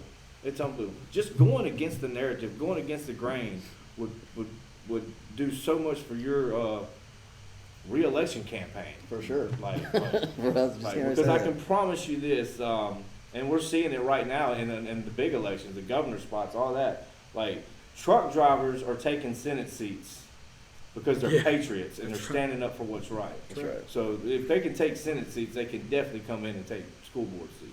That's for sure. Yeah, And we will. yeah. It'll be a fact.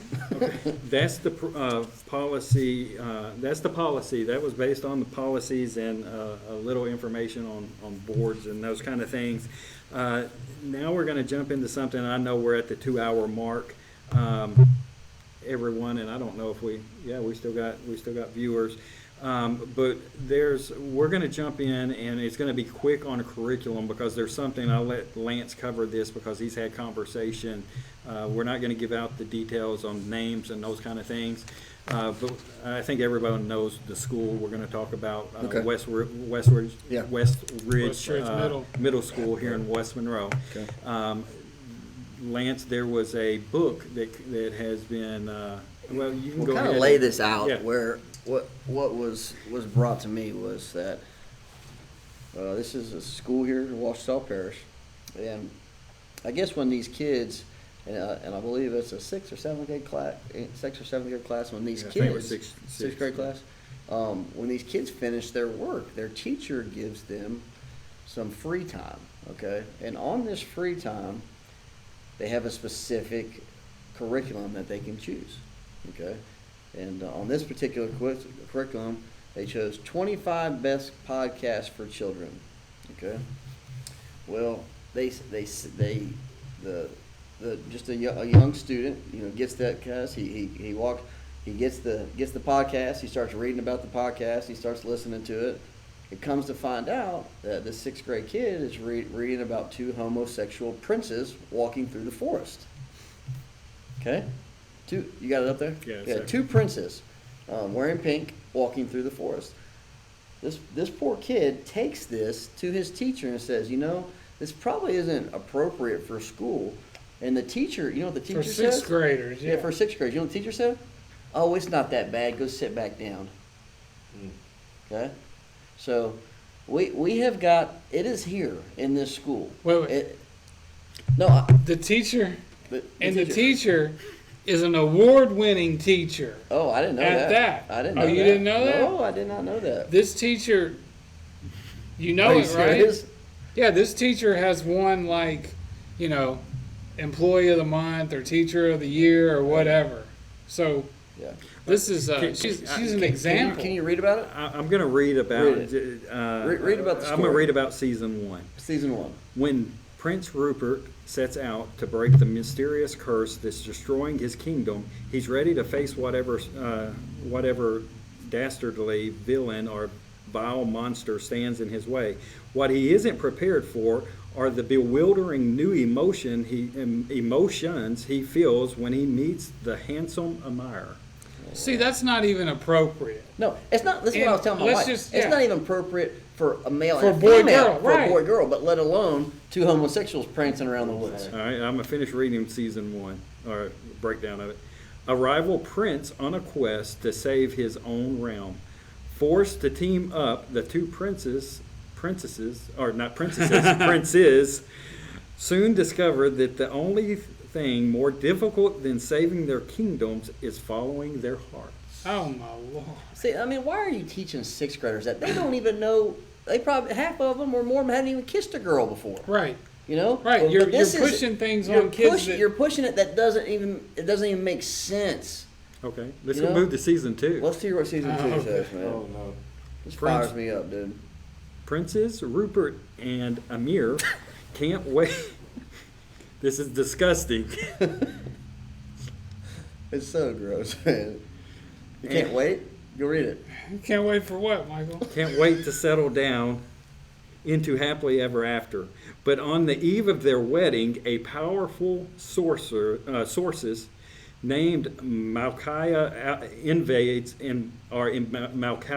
invades their kingdom. Driven from their castle, the princes set off on a quest to collect an assortment of magical items Wow. that will give them the power to defeat Micaiah and save their realm. That's season 2. Then that's going dark spiritual, is what Yeah. that is right So there. now you're moving into God, man, that's sorcery. unbelievable. Then let's see what season 3 has to say. Rupert and Amir are finally getting married, and this time nothing is going to stop them. No, Hmm. we're just gonna Not step the up and- handsome new prince. Now there's 3. Oh, now it's a triangle. Not the handsome This new is what they're teaching these kids, yeah, man. new prince who's rolled into town and only has eyes for Rupert. Oh, so no. only has eyes for one, so he could have eyes for both. So now you move into a menage a trois. Yeah. Um, For a 6th grader. not the It's not mys- that bad, That y'all. teacher needs to be fired immediately, unfortunately, man. not She's the gotta go. mysterious disappearance of half of now you're moving back into the sorcery. Not the mysterious disappearance of half the kingdom's population, not even the end of the world. Yes, this time the princes are definitely, absolutely, 100% getting married, even if it's the last thing they do. Unbelievable. Ouachita Parish, West Ridge Middle School. Congrats to Miss Barfield for October's Teacher of the Month. Sorry, I did it. Unbelievable. Teacher of the Month for October. Well, if we're gonna do it, we might as It's well not do that it big, bad. huh? I mean, It's not that bad. now, all right, there was another end to the story with the teacher. Once a parent It's just inappropriate.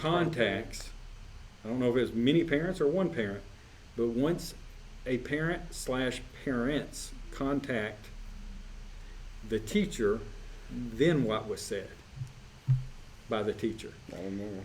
The teacher apologized and apologized about it. Then it wasn't so much about go sit down because she had been caught. Right, A parent has confronted her. right.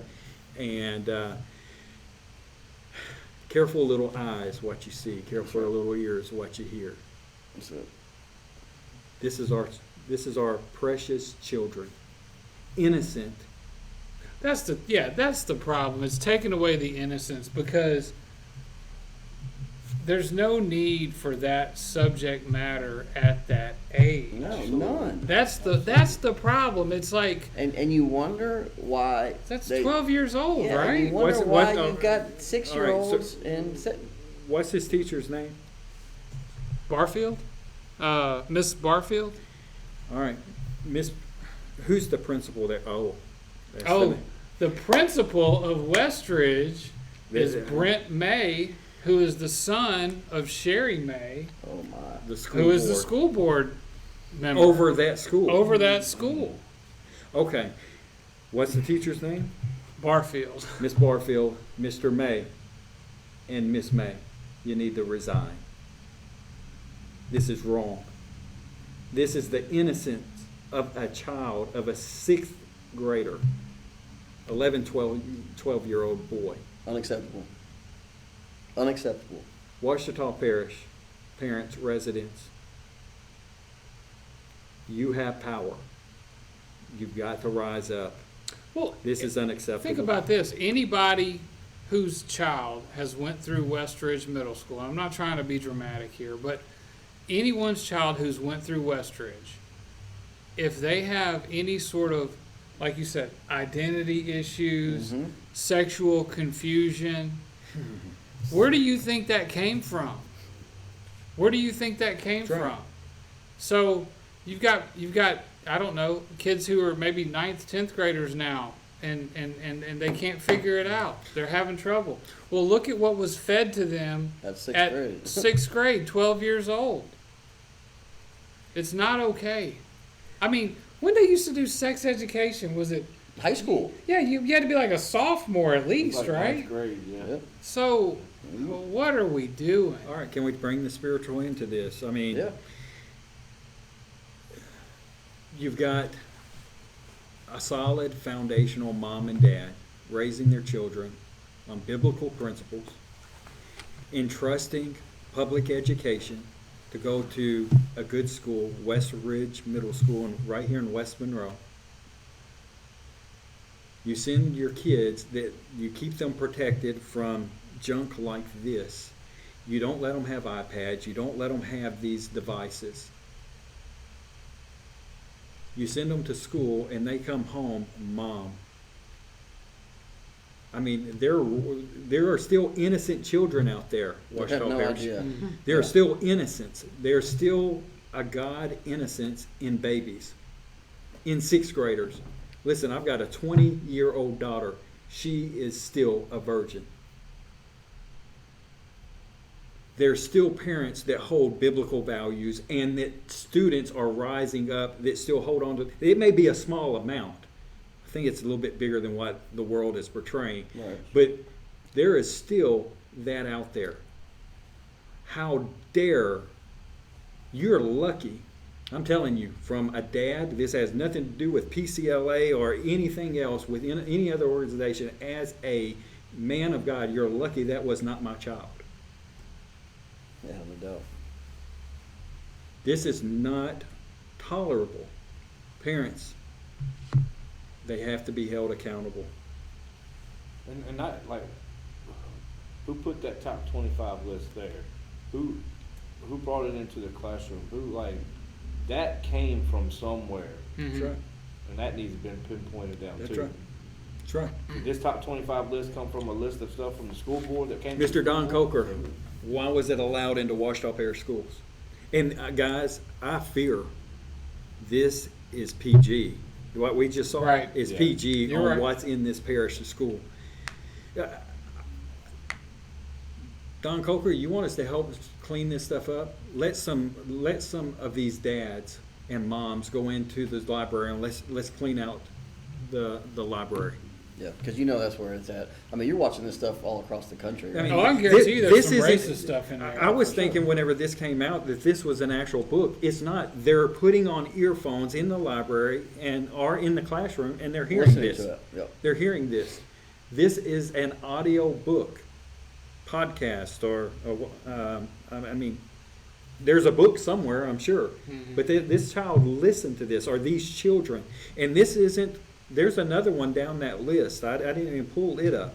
That's just as bad, if not worse. Yeah, we got some spiritual satanic type stuff too. So But, I mean, that you want to It's know what frustra- it boiled, may- it frustrates you, What, man. what boiled yours over the vaccine? That's what that this bull- done yeah. because this Well, is the babies. Now I'm fired up again. This is the babies. But there's also one thing, you were talking about the vaccine too. I want to go back to one thing because we forgot to say something. So I want to tell the public this, that you need to start making some decisions because you've got two choices coming up, okay? Right. You got two choices coming up. I know where you're going. You know where yeah. I'm going with that? Yeah. You've got the vaccine and you got the masks, okay? So when the masks come back, are you going to comply with that? Knowing what you know now about the sham, the money, the pandemic, are you going to comply? Or are you going to be prepared to walk away? All right? Don't comply. Not one time. You know, we hope that you do the right thing. We are here to help you. We will help you find your kids somewhere to go to school. Absolutely. Okay? We are getting really close to doing something big with that. But we need to know that students are going to show up, you know? So we're going to make something happen for them. All right? So don't comply with the mask, period, because you know it's coming after. You know, I hate to be right 7 times in a row. That is a godly number, but I hate to be right 7 times in a row. But the masks are coming back, okay? And there will be vaccination clinics set up at these schools in this state. That's a promise. It's already happening. So don't do it. Don't do it. Don't comply with it, okay? They're taking. You're giving. Not only this, but when you put that mask on your kid. You also given that school $3,800. Well, actually, $3,800 plus the other Plus, $3,000. yeah, whatever. Actually, one child in Washita Parish is worth to the public school to the funding of these school boards $8,000 to $11,000. One student, Unbelievable, man. each student. Remove your kids. It's going to take a trickle effect, but remove your kids and your voices start getting heard a little louder. You start erasing the money. The federal government is only going to fork out so much money. Whenever we start standing up and we stop giving our money and we start demanding, okay, federal government, the money is ours, it follows my child.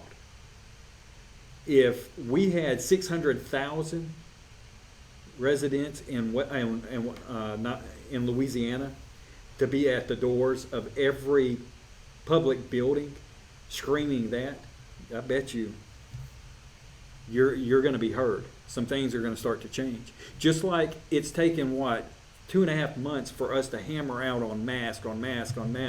Now all of a sudden these board members are setting up and they're trying to look like kings With no mask on. with no Yeah, mask look at on, what- look and at they're what we like, did. look at what we did. No, it's Yeah. because we hammered. Louisiana's hammered all across. There's been small groups like PCLA and what's some of the others, LA Patriots and different Patriots, ones. yeah. It's been Save all Our over the Schools. state, and they've been doing the same thing, hammering.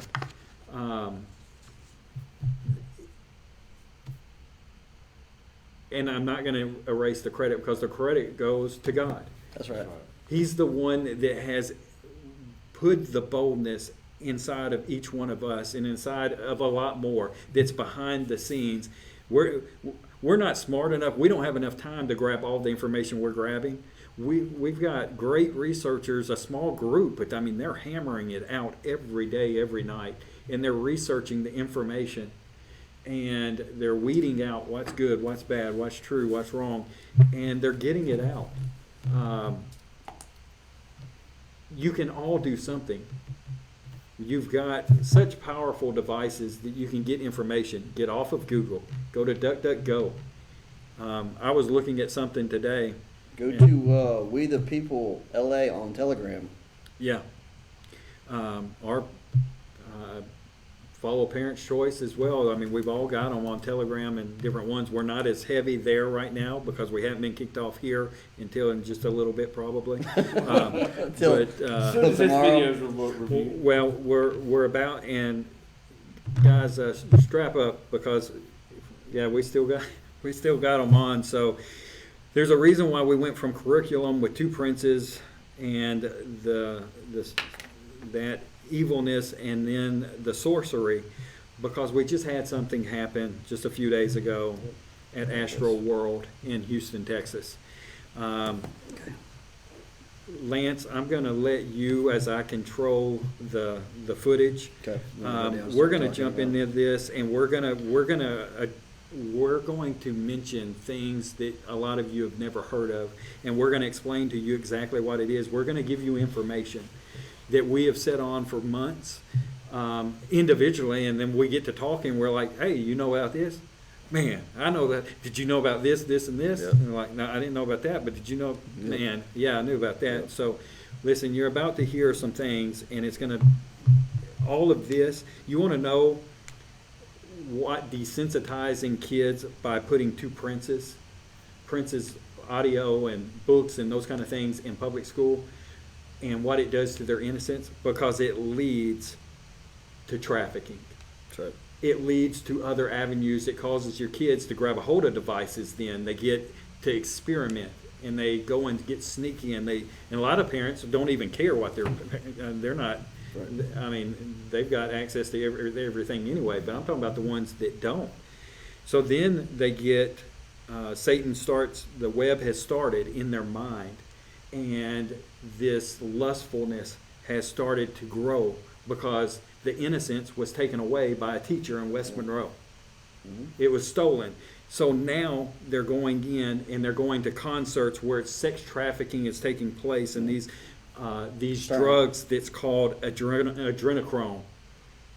And they're using their role models to bring this in. These people that they see on TV and MTV and these people they hear on the radio. These authors and different things. They're using these people. And there's this drug, and we'll talk about what adrenochrome is. And what it takes to get that drug.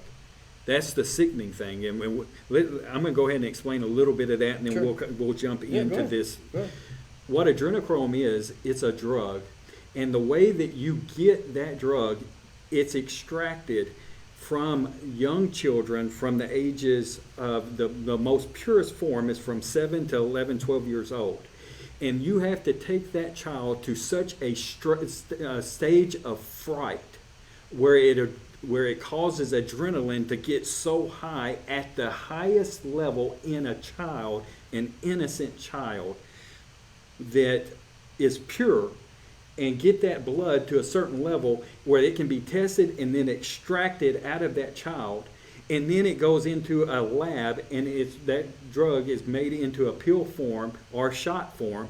And these movie stars, these authors, these people that are your football players, basketball players, the Illuminati, all these people, this group is It's the elite. it is the elite class. Politicians, Yep. mass politicians, right here. It's right here in Louisiana, folks. Trafficking is right here in Louisiana. Adrenochrome is right here in Louisiana. It's right here in our. It's. I'm not going to say there's certain locations, and you would be appalled at government locations where this stuff is taking place at. It's real. It's. It's scary, man. I mean, we're at that is, and you look at what's going on, especially when we start talking about this concert and stuff. But why do you think our focus is the school board? Why do you think that their focus is the school? Why do you think their focus is the children? If they can mold their minds and warp their minds and pump as much evil into them at this age, then they've got them. You know, they've got them. Now, we can talk about what happened at Astro World. You gonna pull up some of those pictures? I'll close out on the adrenochrome. I won't. Just If this is news to you, go to we'll drop some. DuckDuckGo. We'll drop. Listen, I'll tell you what. I'll drop some links Yeah. on the live stream Okay. when we're done. And the last thing that I will say about adrenochrome is these kids are not just done. It's not just done one time. These kids are held in places, mass places, And by tortured. government officials and the elite class all across the world. But it's right here, big in the United States, and it is those kids from the ages of 7 to 11, 12 years old. But they get to a place that their blood is no longer any good. What happens to the children then? They're executed. They're killed. They will be done this way day after day, many times a day for 4 to 5 years, and then they're killed. You want to know what Donald Trump was doing behind the scene where he was talking about save the children? Yep. This is the stuff behind the scene, and there's a lot of stuff out there that Mr. Trump, you can say and believe what you want to, but he was doing righteous things right. for these kids, That's for right. these children. He was helping. He was helping America, trying to get it back where it's no longer an incorporation, where it was back to we the people. It's our country.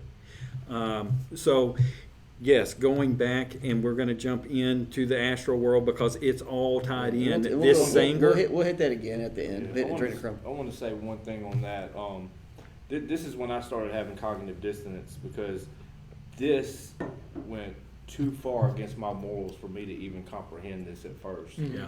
And then when I found out like it really is happening, it really is true. It's just like mind blown. So like if you're looking for that confirmation, besides 4 crazy old dads sitting up here, talking, like Jim Caviezel, the man who played Jesus in Mel Gibson's movie, he is making a movie right now about a gentleman who this is what he does. This guy used to be, I believe he used to be in the military, and what he does now is he goes out and he goes into these underground tunnels where they keep these kids captured, like farms, farms, and he's going in and they're saving these kids. Well, Jim Caviezel, they're making a movie. Jim Caviezel's playing the role of that man, and it's hopefully it hits soon. It was supposed to come out like around November. They don't want it out, but it's being fought because it goes against the Hollywood. But you can see several interviews that he's done on it where he talks about this drug and what it's about, and this is very, very. It's a good one. Look at. Go do some research. Listen, you're going to see very disturbing things when you want to talk about panda eyes and all of that. It's sexual. It's very disturbing. And you need to pray up. That's right. Pray up Absolutely. before you start. It getting will into wreck 'cause your it'll- mind. It will keep you up at night. That's right. But truth, knowledge is power. We can help that, but it's got to be exposed. That's right. Truth has to be at the forefront of everybody's tongue. I believe Jesus that's what we're seeing. We're seeing an awakening where truth is having to be revealed. Sure. It's ugly, it's bad, but it has to happen. But it's coming out too. It has to happen. You know, we're on. I always say that we're in the spiritual battle of our lives. You know, That's right. and it all revolves around symbolism and dark evil on this planet. You know, there's only two kingdoms. You know, you got the kingdom of God, Yep. and you got the kingdom on earth, which is, we know who the king of the earth is. You know, this is Satan's kingdom, the kingdom of earth. You know, and we're going to talk about this what happened here at the concert at Astro World in Houston. And I don't know if you guys have seen the news or not, but they had this big concert. It's been going on for like 3 years. They've had it, and they have all these hip hop artists, and they have these artists come down. And this was the most dark example of any concert that I've ever even heard of. Okay, we're going to start with the first picture on this, which is Sorry, buddy. it's all right. Trying Go to get the. go to me, you, and Tiffany, Aaron, and just start with this one right here. That's the invitation, right? And we'll scroll down, Okay. and we'll talk about some of these. See it? Yep. Okay. All right. We're taking you live, guys. All right. So this right here is this was the invitation, basically the mail out, the advertisement for Astro World, and it shows you coming into this first picture here is you're going to see two hands, symbolism, okay, that have the all-seeing eye on them, okay. An all-seeing eye is for the Illuminati, okay. Illuminati have been on this planet for as long as you can remember. Sure. Okay. This is the people behind the people behind the people that run the world. Okay. You always want to know why we get these people elected in the Senate or in the Congress, and they get up there and they do nothing. Okay. These people have been blackmailed by people like this, by the Illuminati. Okay. It shows you this circle here on underneath the eyes right there. That is in representation of a portal. Mm-hmm. Okay? So what they're asking you to do is he's saying, come on in, I see you, come on into the other side. They want to transform these people. Okay? They want to transform these people. They want to bring them to the dark side. Okay? So we're going to go to the next picture here. All right? And we talked about all this one right here. We're just going to go scroll through them. Okay? Is that the same one? Is that the same? Yeah. Yeah. You got it? Mhm. Okay. So during this concert, all right, there had been multiple reports of up to 100 people dead. Okay. The news is finally starting to report it, and as of today, it was 11 people. Okay. This concert was raging on, all right, and people were dying in this concert. Okay. Now, While he was continuing to do the show. while he was continuing to do the show, And and we'll show that. we're going to show you a video of that too. But this is the type of stuff that was going on in the concert. They had kids as young as 10 years old under cardiac arrest in this concert. Okay, now I don't know this for a fact, but I do know that the vaccine causes myocarditis in young children. Okay, you had to be vaccinated to show up to this show. All right. And some of them were just vaccinated That short- day. That day. Yeah, that There. day, the week before, they had to show proof of vaccination. Okay, so we know what the government's doing right now with the vaccination. We know that there is an agenda behind it more than anything, and we know that it's a dark agenda. All right, let's go to the next picture. All right, this is a skeleton.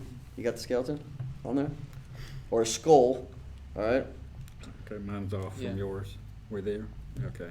Of Travis Scott. Okay. You got it? Yeah. Okay. All right. To get into the show, you have to walk through his mouth. Okay. The skeleton of his mouth. Okay. And in that skull, there's another like portal, like swirl, like what do you call it? A wheel. Yeah. Like almost like a wheel, like a portal. And you have to walk in his mouth. And that's when you're entering into another dimension. And this is where all that evil took place. This is where, tens of people died. All right? This is the kind of stuff that there's 50,000 plus people here. 50,000 plus people want to cross that into the other dimension. Okay? God is nowhere near this. All right? Next picture. Tens of people laid out on the ground, people doing CPR on these people. Yeah, got it. Okay.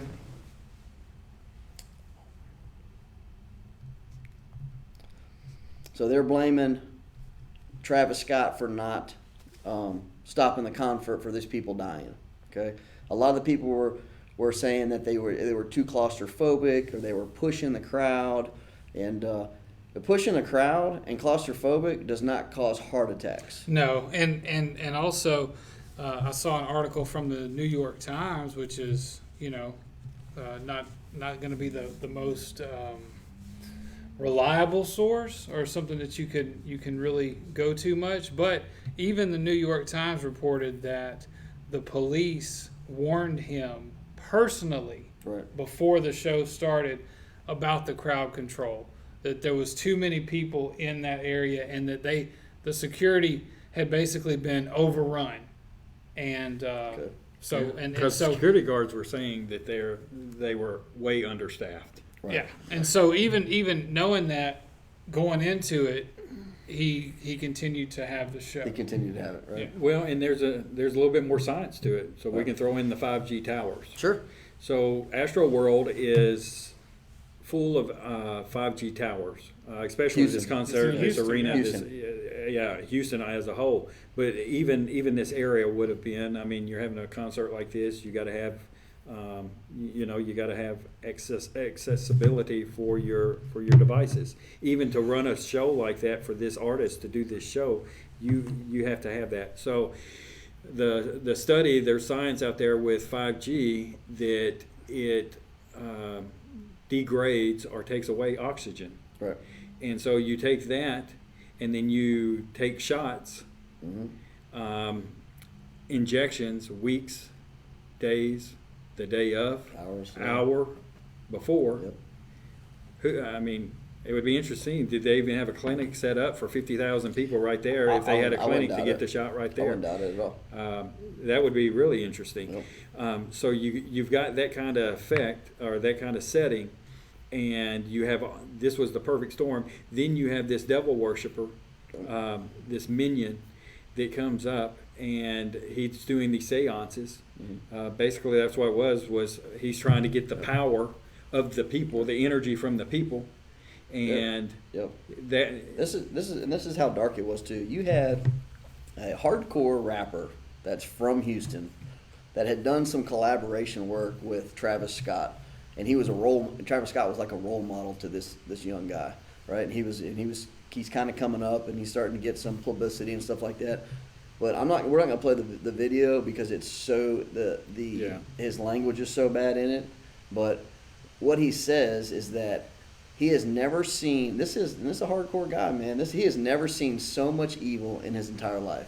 Yeah. He said he felt the spirit of evil flying over the place. He said at that moment when he saw these people dying, he said he saw hundreds of people dying. Okay, hundreds of people dead.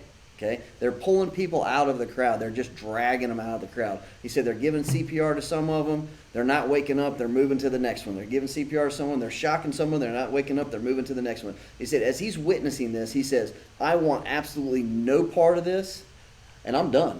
He said, I'm done with it. So if some people saw that, and it's going to change their lives for the rest of their lives. They will. Well, they may have gotten some demons attached to them. It will take years to get that removed from them. Yeah. I mean, Yeah. And this is the sad part, Michael. Let's go to the next picture. which one is? The blood. Okay. Okay. Yeah, The- let's the- tell who this is. Okay. This is the sad part. This is who our children are looking up to. Travis Scott, this millionaire rapper, has a girlfriend.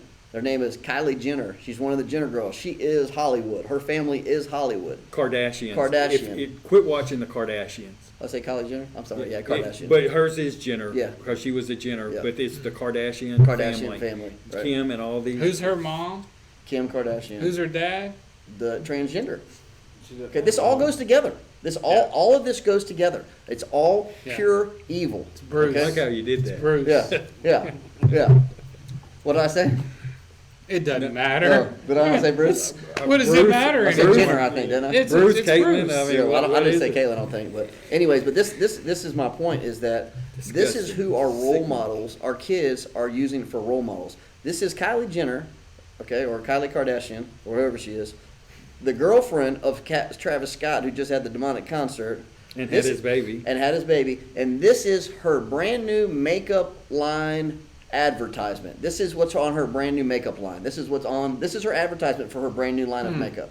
Could that be babies or children's blood from hydroxychrome? I mean, could that It's be- very possible. Okay, I mean, why but this is how evil this all goes together. That's why you're talking about these two princes, and they think it's so far fetched. You know, we got two princes in the school, right? Right here at Confusing West these kids, Wash- right? West- Confusing these West kids. Ridge School They're in watching West all Monroe. this evil. That's right. Okay, all right, and then what? And then her dad is all of a sudden now he's a transgender. You don't think this all goes together? I mean, it's next one, Cactus Jack. All right, this is the clothesline. Sorry. Okay, that is straight mockery of Jesus Christ. Cactus Jack is Travis Scott's clothesline that he does, and this is part of his deal. And this is a crucifix with a crown on. Yep. Okay, there's no other explanation for that one right there. Okay, go to the next one with his face split and everything right there. Okay. All right. So in this, we're going to get into a little bit something different here too. This is, and this you guys probably never heard this before either, but this is Travis Scott. This is his skull split, his head split in two. He's wide open. Okay, you have the all-seeing eye on top of his head. Okay, seeing everything. All right. What this does is it shows them splitting their personalities right down the middle. This shows them defragmenting their spiritual being, basically. Demonic side You got a versus their demonic human side, right? and- Okay, yeah. and this one right here goes back to MK Ultra. So we don't even know what happened to Travis Scott, but when he became popular, he was not like this when he got to Hollywood. Bought and Okay. sold. All right, they have to sell themselves to Satan to sell themselves out. They have to do certain things to get this amount of money. But these people are not like this before they get to these positions. Sure. They have certain things that they have to do for the $1 million club, $2 million club, $10 million club, $100 million clubs. Certain things that you have to do for these elite people for them to let you get to this point. He's not that talented. I'll say that. Right. He's not very talented at all. I say go listen to his music. I had to listen to it the other day because I was trying to do a little research on this, but it's garbage. I mean, and I used to like rap music, so I know what good talent is, you know. But this guy, he was not like this before he got to Hollywood. But this is MK Ultra, splitting your personalities. Look up MK Ultra. Do some research on MK Ultra. Do some research on Project Butterfly and Project Monarch. Okay, look into those things tonight if you get a chance. This next one with his 4 little band members in there with him. All right. And you can see the first guy in the front. His eyes are just straight demonic. If you can scroll in on that. I don't know if you can or not. Yeah, guy. Okay. The guy down on the front row. Sorry. He's either got, I don't know, man. His eyes are glossed over white, and it looks either like he's demonic or he may have those white contacts that cover him up that they do for movies. But it doesn't. And the way they blurred in the image, everything to them is blurred. Okay, there's a reason for that. That photograph was made like that for a reason. They want to affect your mind. They want to affect your psyche, and they want to blur everything in your life. A lot of these images you're starting to see like this, or will start to come out like this. Okay, next one: CERN and Travis Scott concert. Okay. All right, there is a thing called CERN, okay, it's been built over the last, 10 years or so, but it's in Switzerland, okay? And And it is called a particle collider. And what this thing does, okay, is that it takes two protons, okay, two particles, and it sends these two protons together. And this thing is hundreds of miles underground, okay? It takes these particles and it slams these two particles together. So they're trying to open up a black hole. They're trying to recreate, for one, they say they're trying to recreate humanity. Then another one says they're trying to bring in demons from the earth. Like they are experiencing portals to this. And all you got to do is do a little research on CERN, and then look at the opening day of CERN when they did the demonstration of CERN. Okay, when they had the opening day of it. All right, watch Yeah. the performance. I did okay? see that. Okay, and what you had is you had people. Deformed people. They were coming out of a shell into something else, like they were growing into some kind of a being. You had people dying out everywhere. You had something, this was back in 2018, you had people even look like it was part of the pandemic that was back then at the time, if you watch it now, when you watched it back then, okay? And then you have the king coming out, and guess who the king is coming out?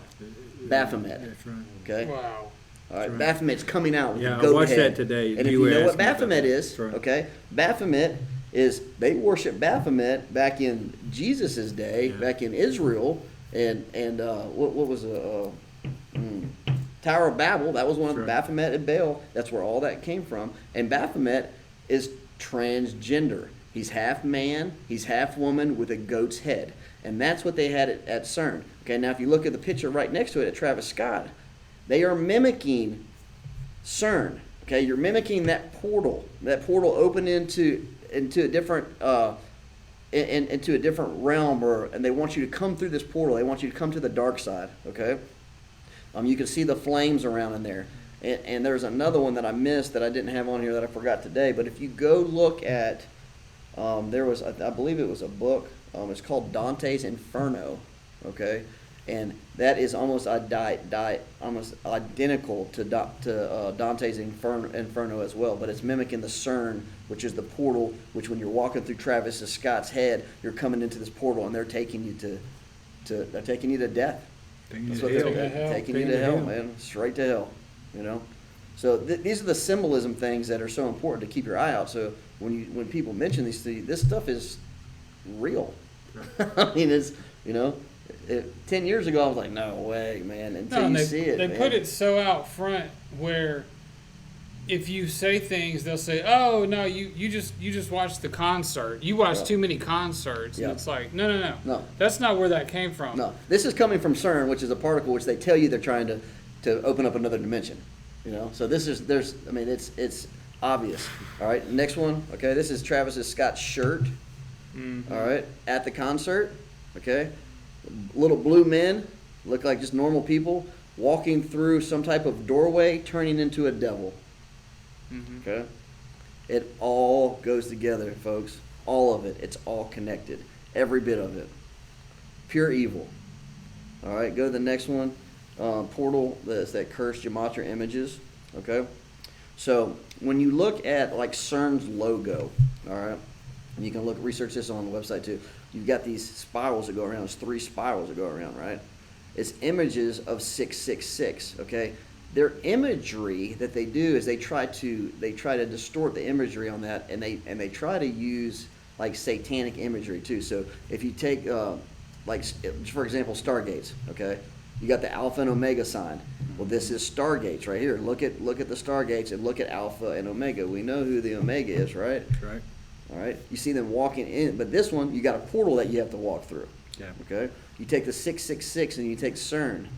That's what you have. Okay. That's just more imagery. Yep. All right.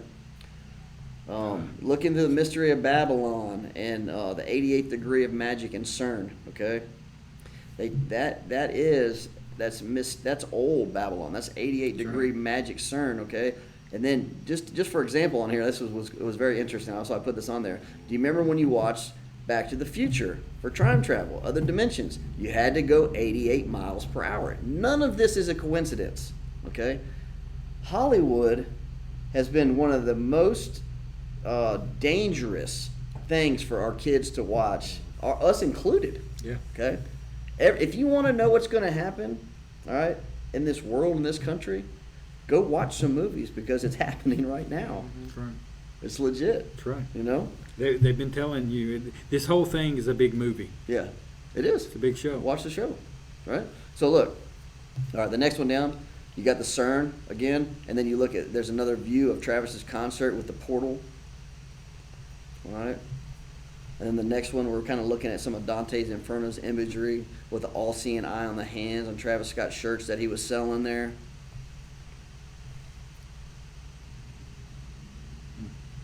You got the Hindu god on one of his shirts that he was selling there. These are some of the shirts that he was selling at the concert.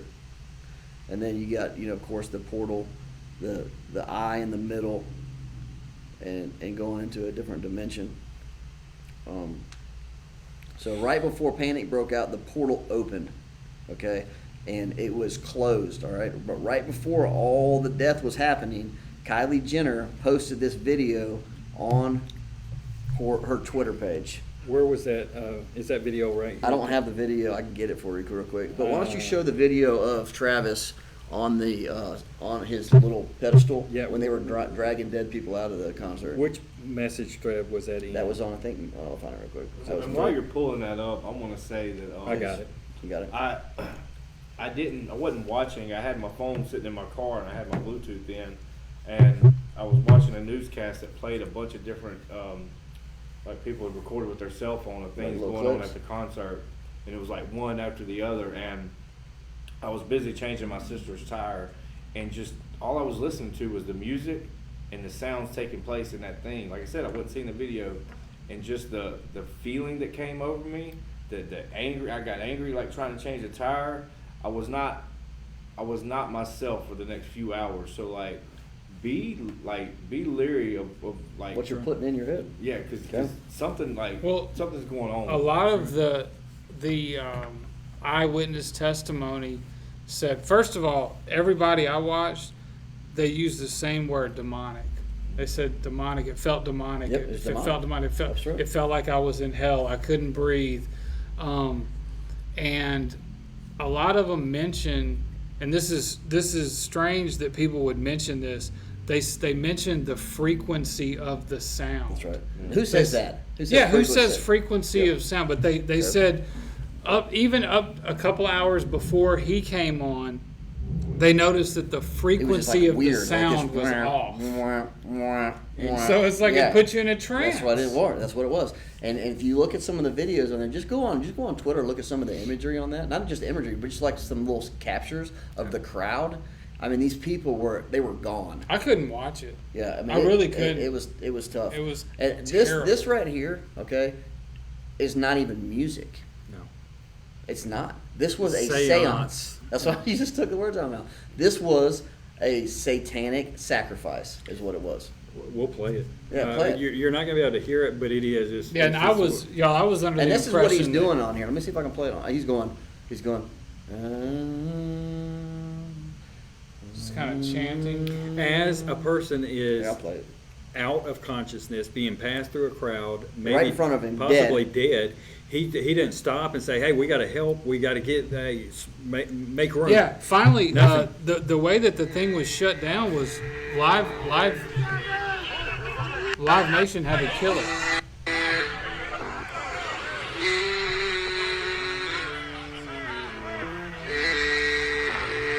And you hear the hurts in the back.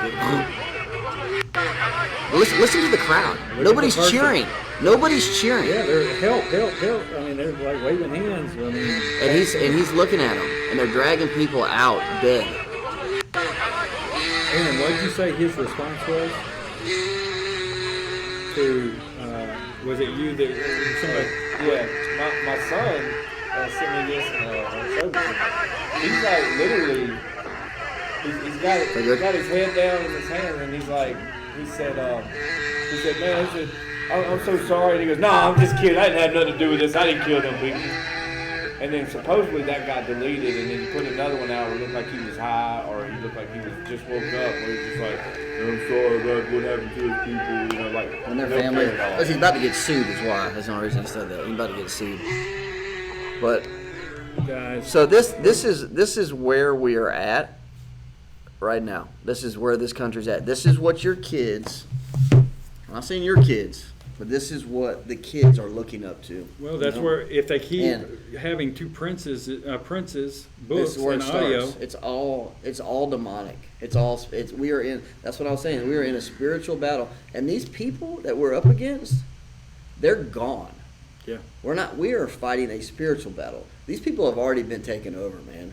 You know, they're working on the dark side, okay? And it's going to take us together as men of God and of Christians to fight this battle, because they don't scare me. No. You know, It's, but they piss me off though.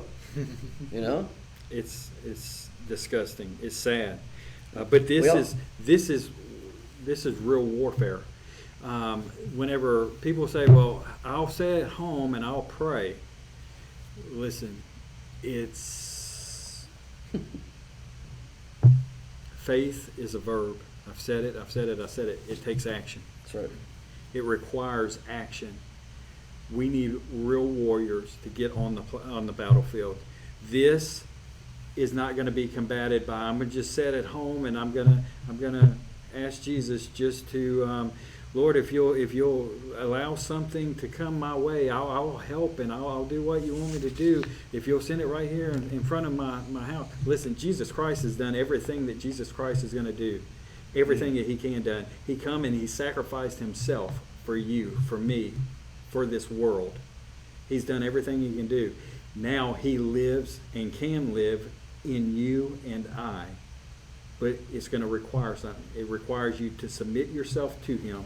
It requires you to study, to devote yourself to him. It requires you to pray and talk with him. And then it requires you to do exactly what he tells you to do.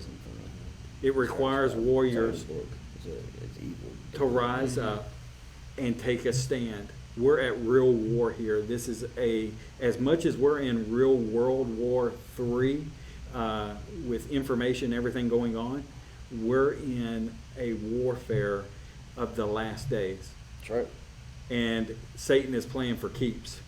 Listen, what took place at those kids, those people that showed up last week or this past week at a concert, just to show up to a concert because it's cool, they never expected.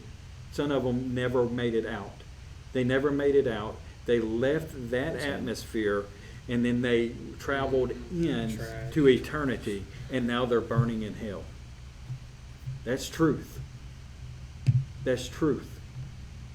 They went to a place where satanic rituals was taking place, life was taken from them by the atmosphere they were in, and they entered in to eternity That's right. and are going to burn forever and ever and ever. Sad. Sad, man. We've got to wake up. We've got to rise up. I think we need to touch more on this. Some more of this child sex trafficking at another date. Yeah. So it just got late, you know. Yeah. It just got late, but Can I go ahead and, because I promised the people that we would do the constitutional amendments and Yeah, go just ahead, read go through ahead.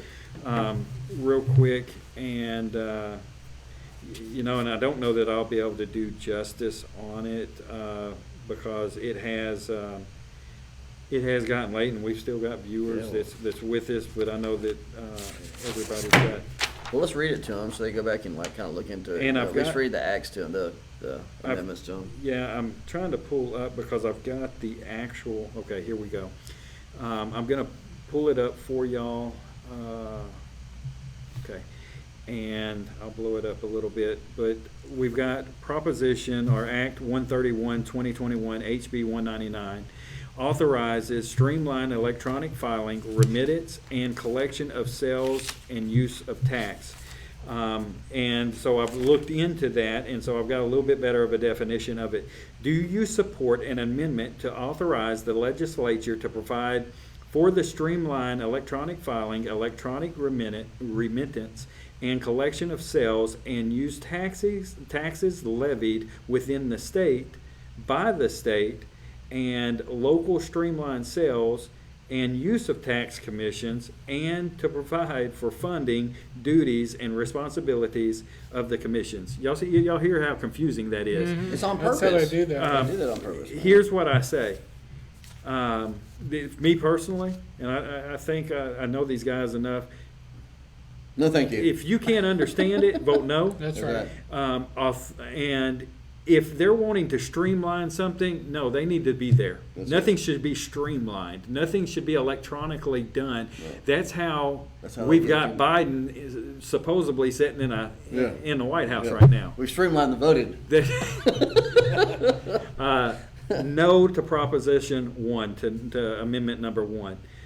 That's, you can do what you want to, but as for me and my house, that's where I stand.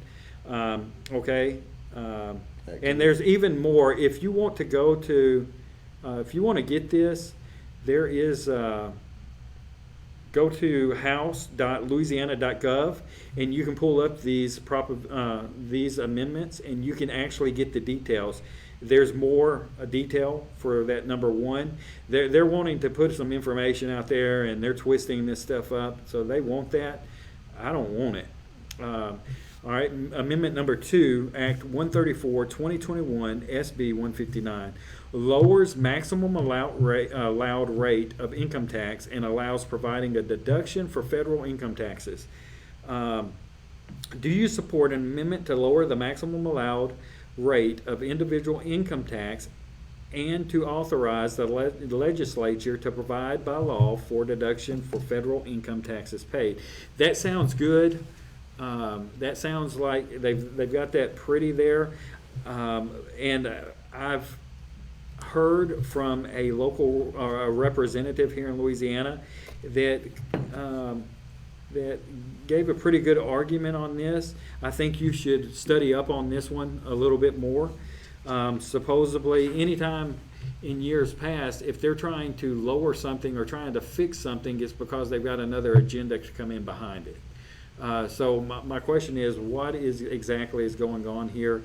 Who is wanting this amendment? Go and do a little bit of research on this proposition or this amendment number 2. Amendment number 3.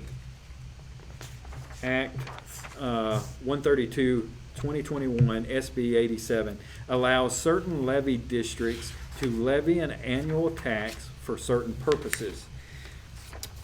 The present Constitution provides that for the purpose of constructing and maintaining levees and for all other purposes incidental thereto, the governing authority of a levy district created before January 1, 2006 may levy an annual tax not to exceed 5 mills, except for the Board of the Levy Commissioners of the Orleans Levy District, which may levy an annual tax not to exceed 2 1/2 mills on allowable property situated within the alluvial proportions of the district subject to overflow. Man, we understand that, don't we? Nonsense. Just hold on a second. It says Complete for nonsense, certain purposes. dude. That's right. Yeah, I would say no I on wouldn't be that one. surprised if 2 of these I don't like bills certain purposes. canceled the other 2 out. These 2 of these. So it doesn't matter how you vote. I wouldn't be surprised. Yeah, and there's some details on that number 3. Listen, these guys are attorneys for reasons. Okay, this one right here, this increases the amount of allowed reduction to certain dedicated funds when budget deficits projected. This is actually for the college. This is the way it was explained to us. Number 4. Yeah, are you not there yet? No, Oh, sorry. I was just saying on number 3, it's Oh, the levy one? confusing. Yeah, I don't know that one. Guys, we don't need no more taxes. Yeah, No, period. yeah, that's a no. We've got the tax in chief tyrant in the White House right now. We've got inflation. You're about to be paying $7, $8 if this keeps going the way it is, a gallon for gasoline. It's coming. If we have to withstand this for 12 more months, you're going to need Robin Hood to come save you. We all are. All right. I'm sorry, Lance. You can go ahead on number 4.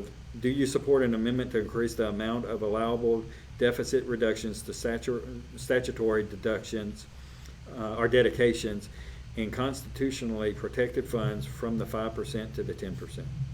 So what this is saying basically is the way this was explained was that, for example, they used the example of a college that said, in a crisis, when we are in a what do you call it, a depression, or not a depression, but an economic downturn. Right. Scamdemic, no? Yeah, Or- that they'll have dedicated funds for the college, and they don't have to take the tax money to do it. Supposedly, that's how I got. Recession, if you're in a recession, Then- depression state. Then they just take your tax money and give it to the college. No. I say no to all of them. man, My personally. thing is, spend less and do better with what you got. I was just gonna say, can we get somebody that budgets a little bit better? Right. There, because that's how Louisiana goes, at least on a state level. They just wait for a hurricane because they spend deficit, and then it's like, oh, we're going to have a hurricane or two next year, and then we'll get some federal money, and then we'll balance it all out. Or legislatures, you have to send everything to Woody Jenkins, and he has to interpret it, he has to turn it around, he has to give it to the constituents of Louisiana, and before you can pass anything. Because he'll give it like it is. Yeah, We need more Woody Jenkins. we do. Guys, it's been an informative night. We're 3 hours right now on the dot. We only expected 2 hours. I was thinking 2.5 hours. It has been very informative. We're going to, we probably waited too long for this. What's that? We waited 2 weeks before we Yeah, done this. yeah. We should have had one a week ago, but we had, We had the Town town hall. hall, and then we had the school board meeting. yeah. So, we will get with We're you good. and we'll put out shortly. Everybody, I mean, we still got people that's on. Thank you for hanging with us. Let us know if you learned anything tonight. Let us know if you want us to keep doing this, or you just want us to shut up and y'all want to stay. You're being awoken and you don't want to wake anymore. Well, you've been like, wait, I want to go back to sleep. Hey, I say this: We're not going anywhere. Hey. We're coming. We're bringing it to you. once you wake up, You can't go back to you sleep. cannot go back to You sleep. can't. It's a wrap. No, that's fine. You're up. Ignorance is bliss. That's so right. we took away your bliss. We're sorry. And we prayed over you Not before. sorry. But we're here to fight for you. Yeah, and we prayed With over you. you before we started tonight, and our prayers is that this knowledge, this information becomes knowledge, and it activates you, it awakens you, it challenges you, that it drives you to don't take our word for it. Take everything that we've taken, go do some study, spend some time with the Lord, ask Him to show you, He will, and be ready to fight, be ready to become a warrior, because He's gonna wake you up. He's gonna put you on the line. God bless y'all. We love you, Ouachita Parish. We love you, Louisiana. Everything we do, it's for you. Byron, thanks. Hey, you may be a part of us coming into these kind of things. I don't know if your family wants you staying 3 hours every time. I know but- I'm probably already in trouble. Yeah, we're all in trouble. Just thank you Phones guys on for silent. being here. Enjoyed it. I'm in trouble. It's good. It was good. You are my people, like most definitely. Well, I know we probably from the scenes where you were seeing the bits and pieces, we probably looked like punks and bullies, but our hearts is in it for Christ. That's right. We're for truth. We're for saving these children. We're for saving and awakening and saving who we can save. Waking them up. That's just another tactic of the enemy, and I know we're wrapping up here, but like where it made me feel like I was different from you guys, like I weren't with you guys. And then as we sat here and began speaking tonight, I'm just like, man, like we're one. Like we're one. Like we're all on the same agenda. Yeah, It's beautiful. trying Awesome. to. Hey, next time we need to get into Epstein and Maxwell and all We're that. going to be kicked off in a few hours, guys. That's all right. We got on some other stuff. Yeah. We got a lot of stuff, man. Yeah. So if we're not, then that's God. Believe me, this stuff is not allowed on Facebook. So either we've overstayed our limit and they're just tired of seeing, and they're going to have to travel too far into a 3-hour video, That's it. and we may sneak by, or in 3 months from now, whenever they finally catch up to everything, they're going to boot. But Ouachita Parish, we'll be in touch with you. I'll be in touch with you. I'll let you know when the next one is coming, and probably next week. So if you let us know. and I've got a couple of things. There was a couple of things that we needed to share. Ouachita Parish School Board, there is a meeting on, I believe it's December 9th at 5 o'clock. This is a special meeting for redistricting schools, or redistricting the children for schools. This is very important, and even board Seventh. members. The 7th, I'm sorry, December 7th at 5 p.m. We need Ouachita Parish. This is where you need to get involved. This is redistricting, I'm sorry, I've been here too late. Redrawing the line. Redrawing the lines for Ouachita Parish. This is big. You need to be there, December 7th at 5 p.m. Then the next thing is, listen, PCLA, Parents Choice Louisiana, is fully funded only by donations. In order for us to do these kind of things and not advertisements, but there's different things we've got to do with recalls and even to advocate for children, mail outs. There's funding that we have to take. I'm not great at going and grabbing people's money. I don't like that. I've never had to do that, but it's going to take an army to wake up an army. So we need funding. To do that, you can go to parentschoicela.org, go to donations, and whenever you go there, it's going to take you to PayPal where you can donate. If you would choose friends and family in that link, 100% of that goes to the PCLA, Parents Choice Louisiana organization, which is a legal organization. It's a 501c4 organization, advocate organization for parents' choice, for students, and it doesn't just stop there. It's for healthcare. It's for many things. I mean, we work with Jill Hines, and her funding is totally different, but we work for the parents' choice options, and teacher staff options, educators options. So with that, I had to throw that out there. Go visit Lance at We the People. We the People, LA. LA. Yep. And then what about your podcast, White and Black? Truth that- is Black and White. Truth is Black and White. And where is that at? I've got it on Spotify and Anchor, and that's it right now. Okay. You want to stay caught up whenever we're booted off of this system? That's how you're going to catch up with us all. Parents' Choice, Telegram, and then we've got a YouTube, which is Aaron.